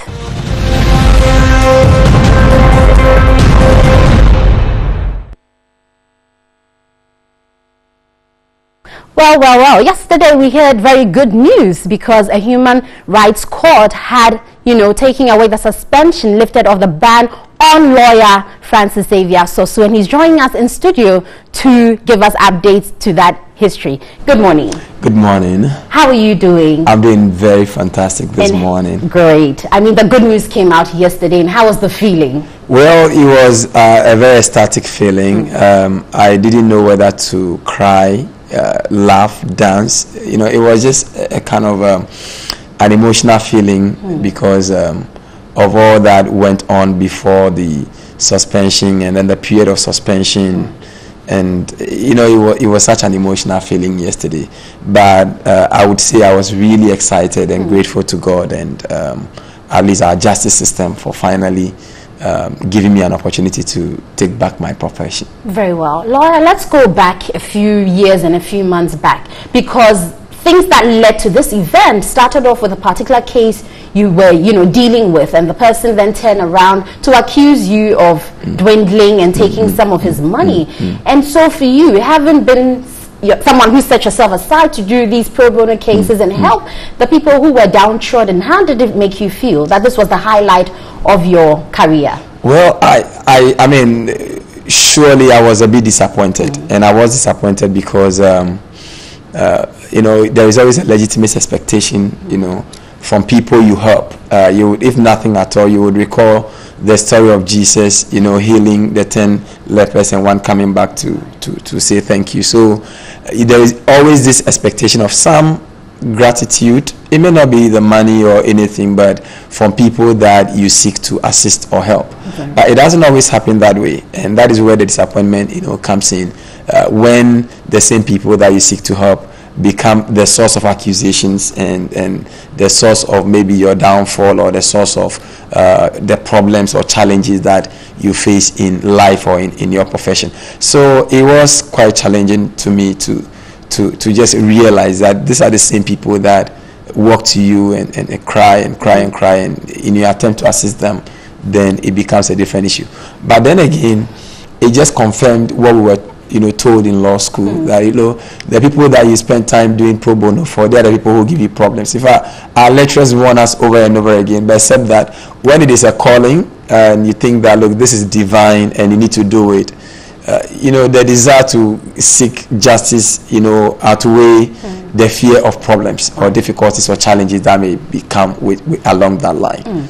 This definitely will set precedents for your handling other cases. Do you think in any way it's going to change the way you tackle your pro bono cases, or probably you take a break from even doing them in the first place? Well, I don't think I need to take a break in doing them. However, I believe that it definitely would make me more cautious. Okay. Every situation is a learning curve, and if you are wise, you would always take some good things out of the difficult times that come your way. And I don't want to be foolish. I want to be a wise child and a wise lawyer, and take from all that has happened some very useful lessons moving forward. It definitely will affect the way I deal with clients, particularly those who come knocking at your door at dawn and crying that me mami wo anami papa wo, you need to do something. It's not all of them that are genuine, and my prayer really is that God gives me the spirit of discernment to be able to see through who is genuine and who is just faking it and who is just coming to seek your downfall. Very well. The reason for this process was the fact that GLC had said you were advertising and you were involved in gross misconduct. Looking back on the issues that were raised, do you think they were legitimate? And moving forward, how would this affect law practice in Ghana? Generally, I would say that, I mean, my contention has always been that those issues were not legitimate. However, I mean, we cannot prevent the council from taking those decisions, except that when they are taken within the rule of law and the schemes of rule of law, there are other avenues that you can seek redress, and that's exactly what we did. So sometimes it's always a battle of it's a forth and back battle, and what is beautiful about our legal system is that our legal system is based on the common law, which is based on precedent. So every single thing that happens sets a new precedent, and it helps the system to improve. I believe that with this very decision, it definitely will affect the charging system, how people are charged, the kind of laws that support the charges that are brought before the General Legal Council. It would affect even the sentencing regime.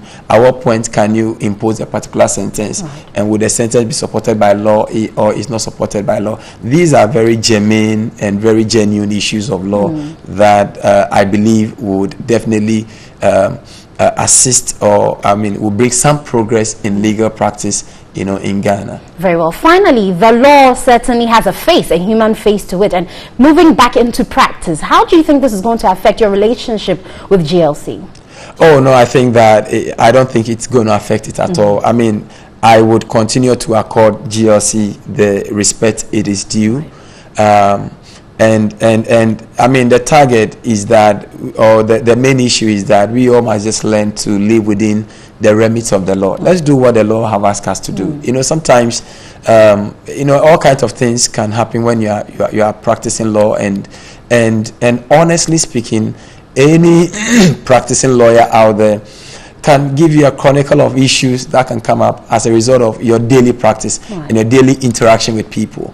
And if for whatever reason anybody feels aggrieved, the person has a right to lodge a complaint. But if those complaints come, everything must be there within the limits of the law, and then we cannot move on. I think, it's going to be a great relationship. Very well. I'd like to say a very big thank you to you, lawyer Francis Xavier Sosu, for the fact that the ban has been lifted off him. He's going back to practice. So all pro bono cases, I guess his doors are still open to receive you, although with a discerning spirit, he says. Anyway, unfortunately, we have bad news, and J.H. Mensah has passed on. Remember, he was the brother of the former First Lady of the country, Madame Theresa Kufuor, and he passed away this morning at the 37 Military Hospital. We'll be giving you updates as and when we get them. Let's take a break. We'll be back with more here on Newday.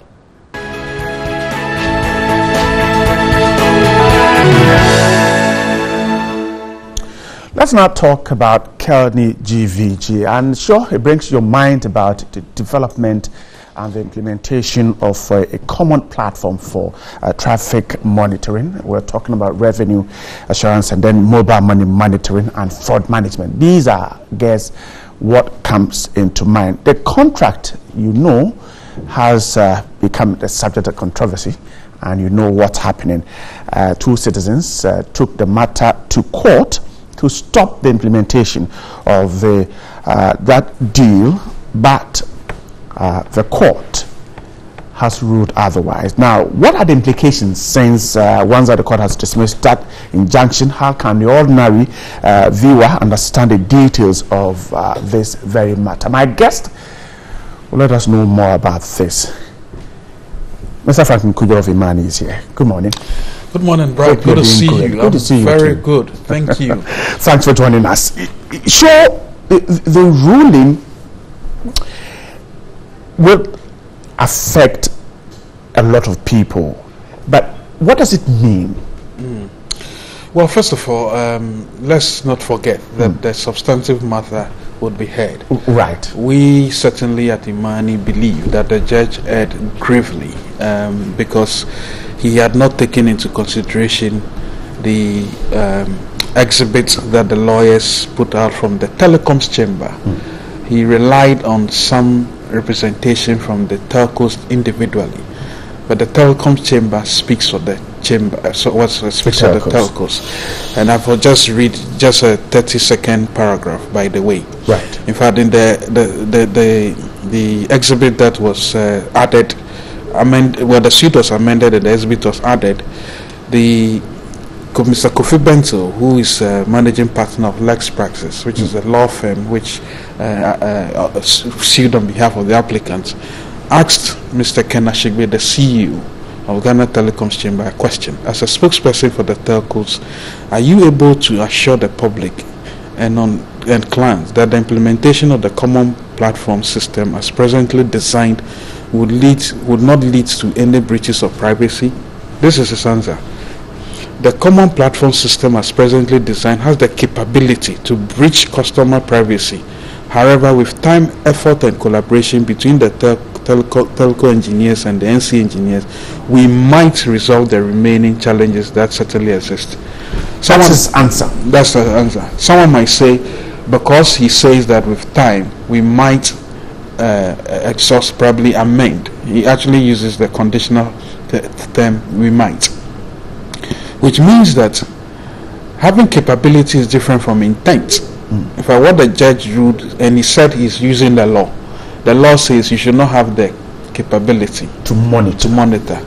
Now, he believes that it is basically an intention which the ministry has cured by, don't forget, the ministry issued a statement even before this matter was heard in court that, we've really introduced a filtering system to prevent people breaches to happen, which means that they were aware that it could happen.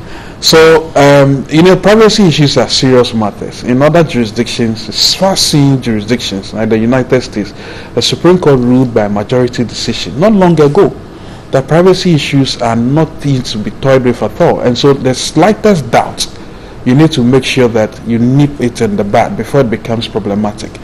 But someone can say, what does this mean for the entire Kelny GVG case? It's just a minute aspect of it. The whole problem. Well, we know public policy in Ghana.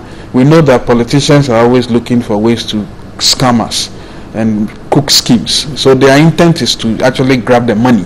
So they may not even be interested in the privacy issues. We are just trying to be elite and to know, but also being cautious, because in other jurisdictions like Kenya, April 19th, the High Court threw out a similar Kelny deal, which was to monitor. In fact, they called it fake monitoring. So that's why I said the judge erred, and judges are supposed to rule and they are supposed to be bold and look at what happens elsewhere. If you don't understand the technical issues, you ask for assistance, and then you are told. But looking at just the law, because the law says it should have the capability, and he was thinking about the intentions. But we feel that capability is a very important matter, which is why the ministry, when the matter went to court, issued a press statement and said, okay, we've even introduced a filter. Anybody who is minded about privacy issues should have been worried. Immediately the ministry said, okay, we hear your concerns, but if we introduce a filter, which is the problem is there. The problem is there. It could be. In fact, the Vodafone CEO, when she was speaking to, I think, your sister network, she said, well, she's not fully sure.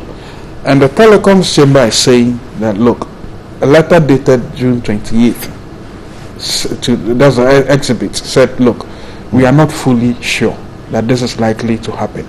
So these are serious matters. So our battle now will be to actually go and sue the telcos as well, because truth be told, Bright, I have a contract with the telecoms. You have a contract with the telcos.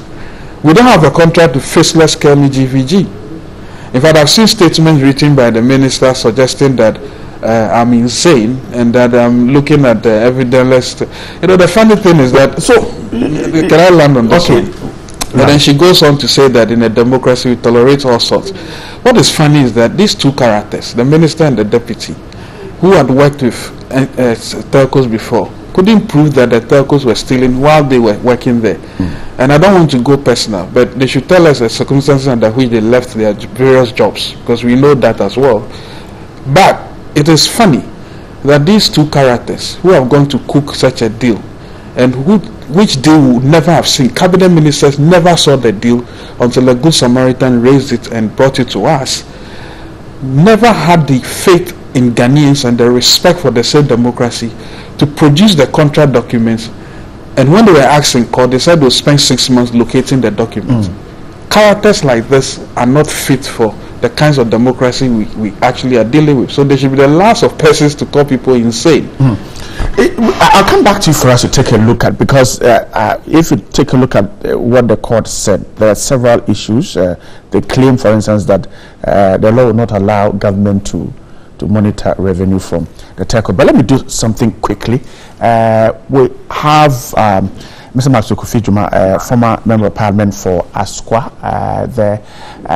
We're told of the passing on of for a former senior minister, Mr. J.H. Mensah.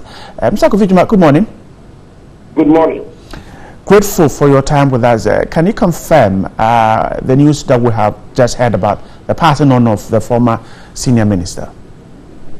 Indeed, today is a very, very sad day. A great man, a truly great patriot of this country has passed on. And that is Honorable J.H. Mensah. A great human being, an honest human being, a great politician has passed on.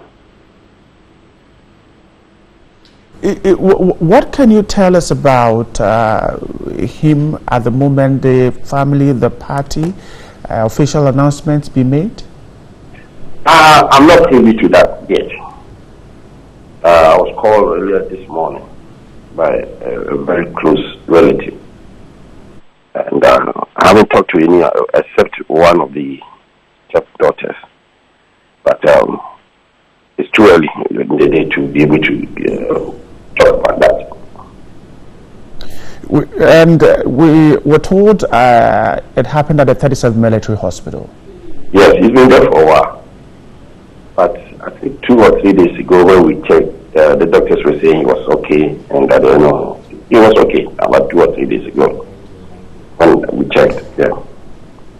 But unfortunately, he's passed on. Right, Mr. Kofijima, we're grateful for your time with us here, former member of parliament for Squat there, confirming the news of the passing on of the former senior minister, Mr. J.H. Mensah. Frankly, that's some bad news. Well, certainly bad news. If we had the ability to know what our lives would look like, we would all be measured. But he certainly had lived a life worthy of emulation. At 90, certainly he's done his due for the state, I mean, in the course of time, we'll have time to discuss his contributions to the country. Right. There was a towering figure. Exactly. We'll get more of that later on. But let's come back to our conversation on Kelny GVG. So you have raised this earlier, that the court was talking about peddling evidence-less fear. Yeah, because the judge did not advert his mind to exactly what it means. I mean, judges are not supposed to, as it were, the claim is that they are not supposed to be listening to conversations that happen in public. But if we were minded and he listened carefully, I'm sure he would have been more educated to ask simple questions. Can I get technical representation and understanding of the issue? That's what people who do not understand issues actually ask for, because it's a technical matter. This is not a matter like Lawyer Sosu's matter, where he was gravely disenfranchised. Well, of course, he was his rights were infringed upon. And by the way, was that the Supreme Court, the current Chief Justice, who sat on his case? No, it can't be. It was long before I think the current Chief Justice came in. Yeah, but she was the one who sat on the case. Yes, she was. Speaks volumes. But anyway, let's leave it at that. I still maintain, look, everything happening around us in the world today borders strangely on privacy and a whole lot. Facebook has just been fined in the Cambridge Analytica case. So privacy should not ever be toyed with. At the minimum, you don't even make comments like evidence-less fear. You actually ask for technical understanding of what architecture these people have installed. That is what I expected to have been done. And our lawyers are going to ask for those anyway and possibly get experts, because the substantive case will be heard. Is this a terrible judgment? It is a poor ruling. Having said all of that, let's not forget that there's a higher injunction from the Court of Appeal on Kelny GVG. On the contract itself. On the contract itself. One of the things we raise as well, any serious-minded ministry full of capable, competent people would have made sure that they dealt with existing contract properly before engaging new ones. That's what they didn't do, and they went and I think Suba went for an injunction, and they went appealing against it, and they lost by 3-0. What it means is that even though this matter will still be heard about the privacy issue, it's a micro aspect of the bigger deal. But they are the public financial management aspects of the deal that is also going to court. Our intention is to keep dragging this matter and make sure that even when the courts would behave the way the current injunction has come, we'll keep on filing multiple suits and make sure that this deal doesn't go through. And if it goes through, it will come with a lot of damages to itself, apart from the credibility. And is there hope that this can be done? Well, it's being done. The pressure can be sustained. The pressure will be sustained. There are the public financial management aspect. Don't forget, the NCA by law is not supposed to be paying for services that the ministry enters into. The PPA director, Mr. Jenim Boatin, I think, was on air with me on PM Express, and I asked him categorically, did the tender documents come to you? He said no. Those documents, he didn't see them. He only came and approved. The Central Tender Committee, when we wrote to them and asked them why are the tender documents, said we should ask PPA. In fact, the minister for the two ministers, two incompetent two, actually told us that the documents are in the PPA. So the moment the PPA boss said to me on air, and I excused Nanansa to ask him the question directly, he said no documents are with me. And this serious ministry that is supposed to assure us of our taxes and ensure good policy should not hide documents away from citizens, so that when they went to court and they were asked, when will you bring the document, they said 6 months, and the judge said, well, listen, I'll give you 6 days, but let nobody be fooled that the contract documents include the contract itself, the tender processes, the architecture of what Kelny GVG is coming to build. So this matter has just started, because the reason why we are asking for those documents is that, you recall the AfriWave case. How did we know that the AfriWave contract was a fraudulent one? It was when we saw the tender documents and we realized that in the scores given to the tender evaluation scores, when Suba got 34, AfriWave got 25, but the the individual scores were 25, but the total was written 37. When we pressed the NCA, they said it was transpositional error. They were transposing from Excel to Word. How 25 things into 37 can only happen under this in this country, where juju, tricks, and magic actually play in our public policy. We should never allow Kenny GVG to. If I'm the president, I'll be disappointed if the president goes ahead and encourages this grand theft. Because 178 million. If it goes through the courts and the courts agrees that this is a contract that is in good shape, and so it could go. Well, we'll come to that when we go. I mean, the public financial management aspect will be looked at. Okay. But we are saying that, and maybe it also depends on us. We need to show a lot more capability for the judges to understand what they are dealing with. There's an understanding clearly that they don't understand some of the issue. I think that Justice, what's his name again, was severely limited in understanding what it was. So he was just using the law, claiming nothing happened. In fact, he made a very damning conclusion, suggesting that if your privacy were breached, the state will compensate you. Yes. But that is terrible. You know why that is terrible? Because you could die if your privacy is... and the fact that there's a law against murder, there's compensation for murder victims, doesn't mean that we shouldn't ask the police to protect us against potential murderers. The ruling must be seen in that light, and let nobody watching assume that I'm trying to calumnize the judge. In serious jurisdictions, and I work with think tanks around the world, a think tank like Cato, a respected think tank in America, reviews the judgments of court rulings. So when you can do that on public policy grounds, I think judges should actually be learning a bit of economics, and if they don't understand, they ask for some assistance. Technical support. Let's wrap up the conversation on this. Would anybody be arguing legitimately if the person says that, well, the data protection law is there, so we shouldn't worry about this? What data protection? Which data protection? Your data protection, even the Chinese are building your Ministry of, what's it called? Ministry of Foreign Affairs. They do all of that. Do they even activate the data protection? Do we really know what data protection is in this country? From your data, I see people argue that there's a data protection law. Of course, the law exists. Which means that if you breach it, you're actually submitting to me that we need to prove breaches. And we are saying that when the judge has the opportunity, because data protection is just like, it's almost akin to murder. You need to make sure that beyond reasonable doubt, before you can actually make a ruling. I submit that this was a terrible ruling, and even though the minister and the two incompetent lots are basking in glory, they should know that this is just the beginning of this case. We'll make sure we fight and make sure we save money for this country. Tomorrow, the finance minister has asked us to come and talk to him about revenue increases. We'll tell him... You raise the issue. We'll tell him, cancel Kenny GVG, you say $178 million, and you can buy ambulances, probably pay a bit more for free SHS. Nothing. Don't even attempt increasing any tax, because we will oppose it. That's what you should do. Franklin, I'm grateful for your time with us. It's a pleasure. And wish all those in this the very best. And we'll be bringing you more of this Kenny GVG thing. Don't forget that the ruling, according to Imani, is just the beginning of the whole fight. And so those of you who do not really get the meaning of the ruling, that's it. It does not mean that the whole case is being dropped. We're grateful once again for it. Pleasure to be here.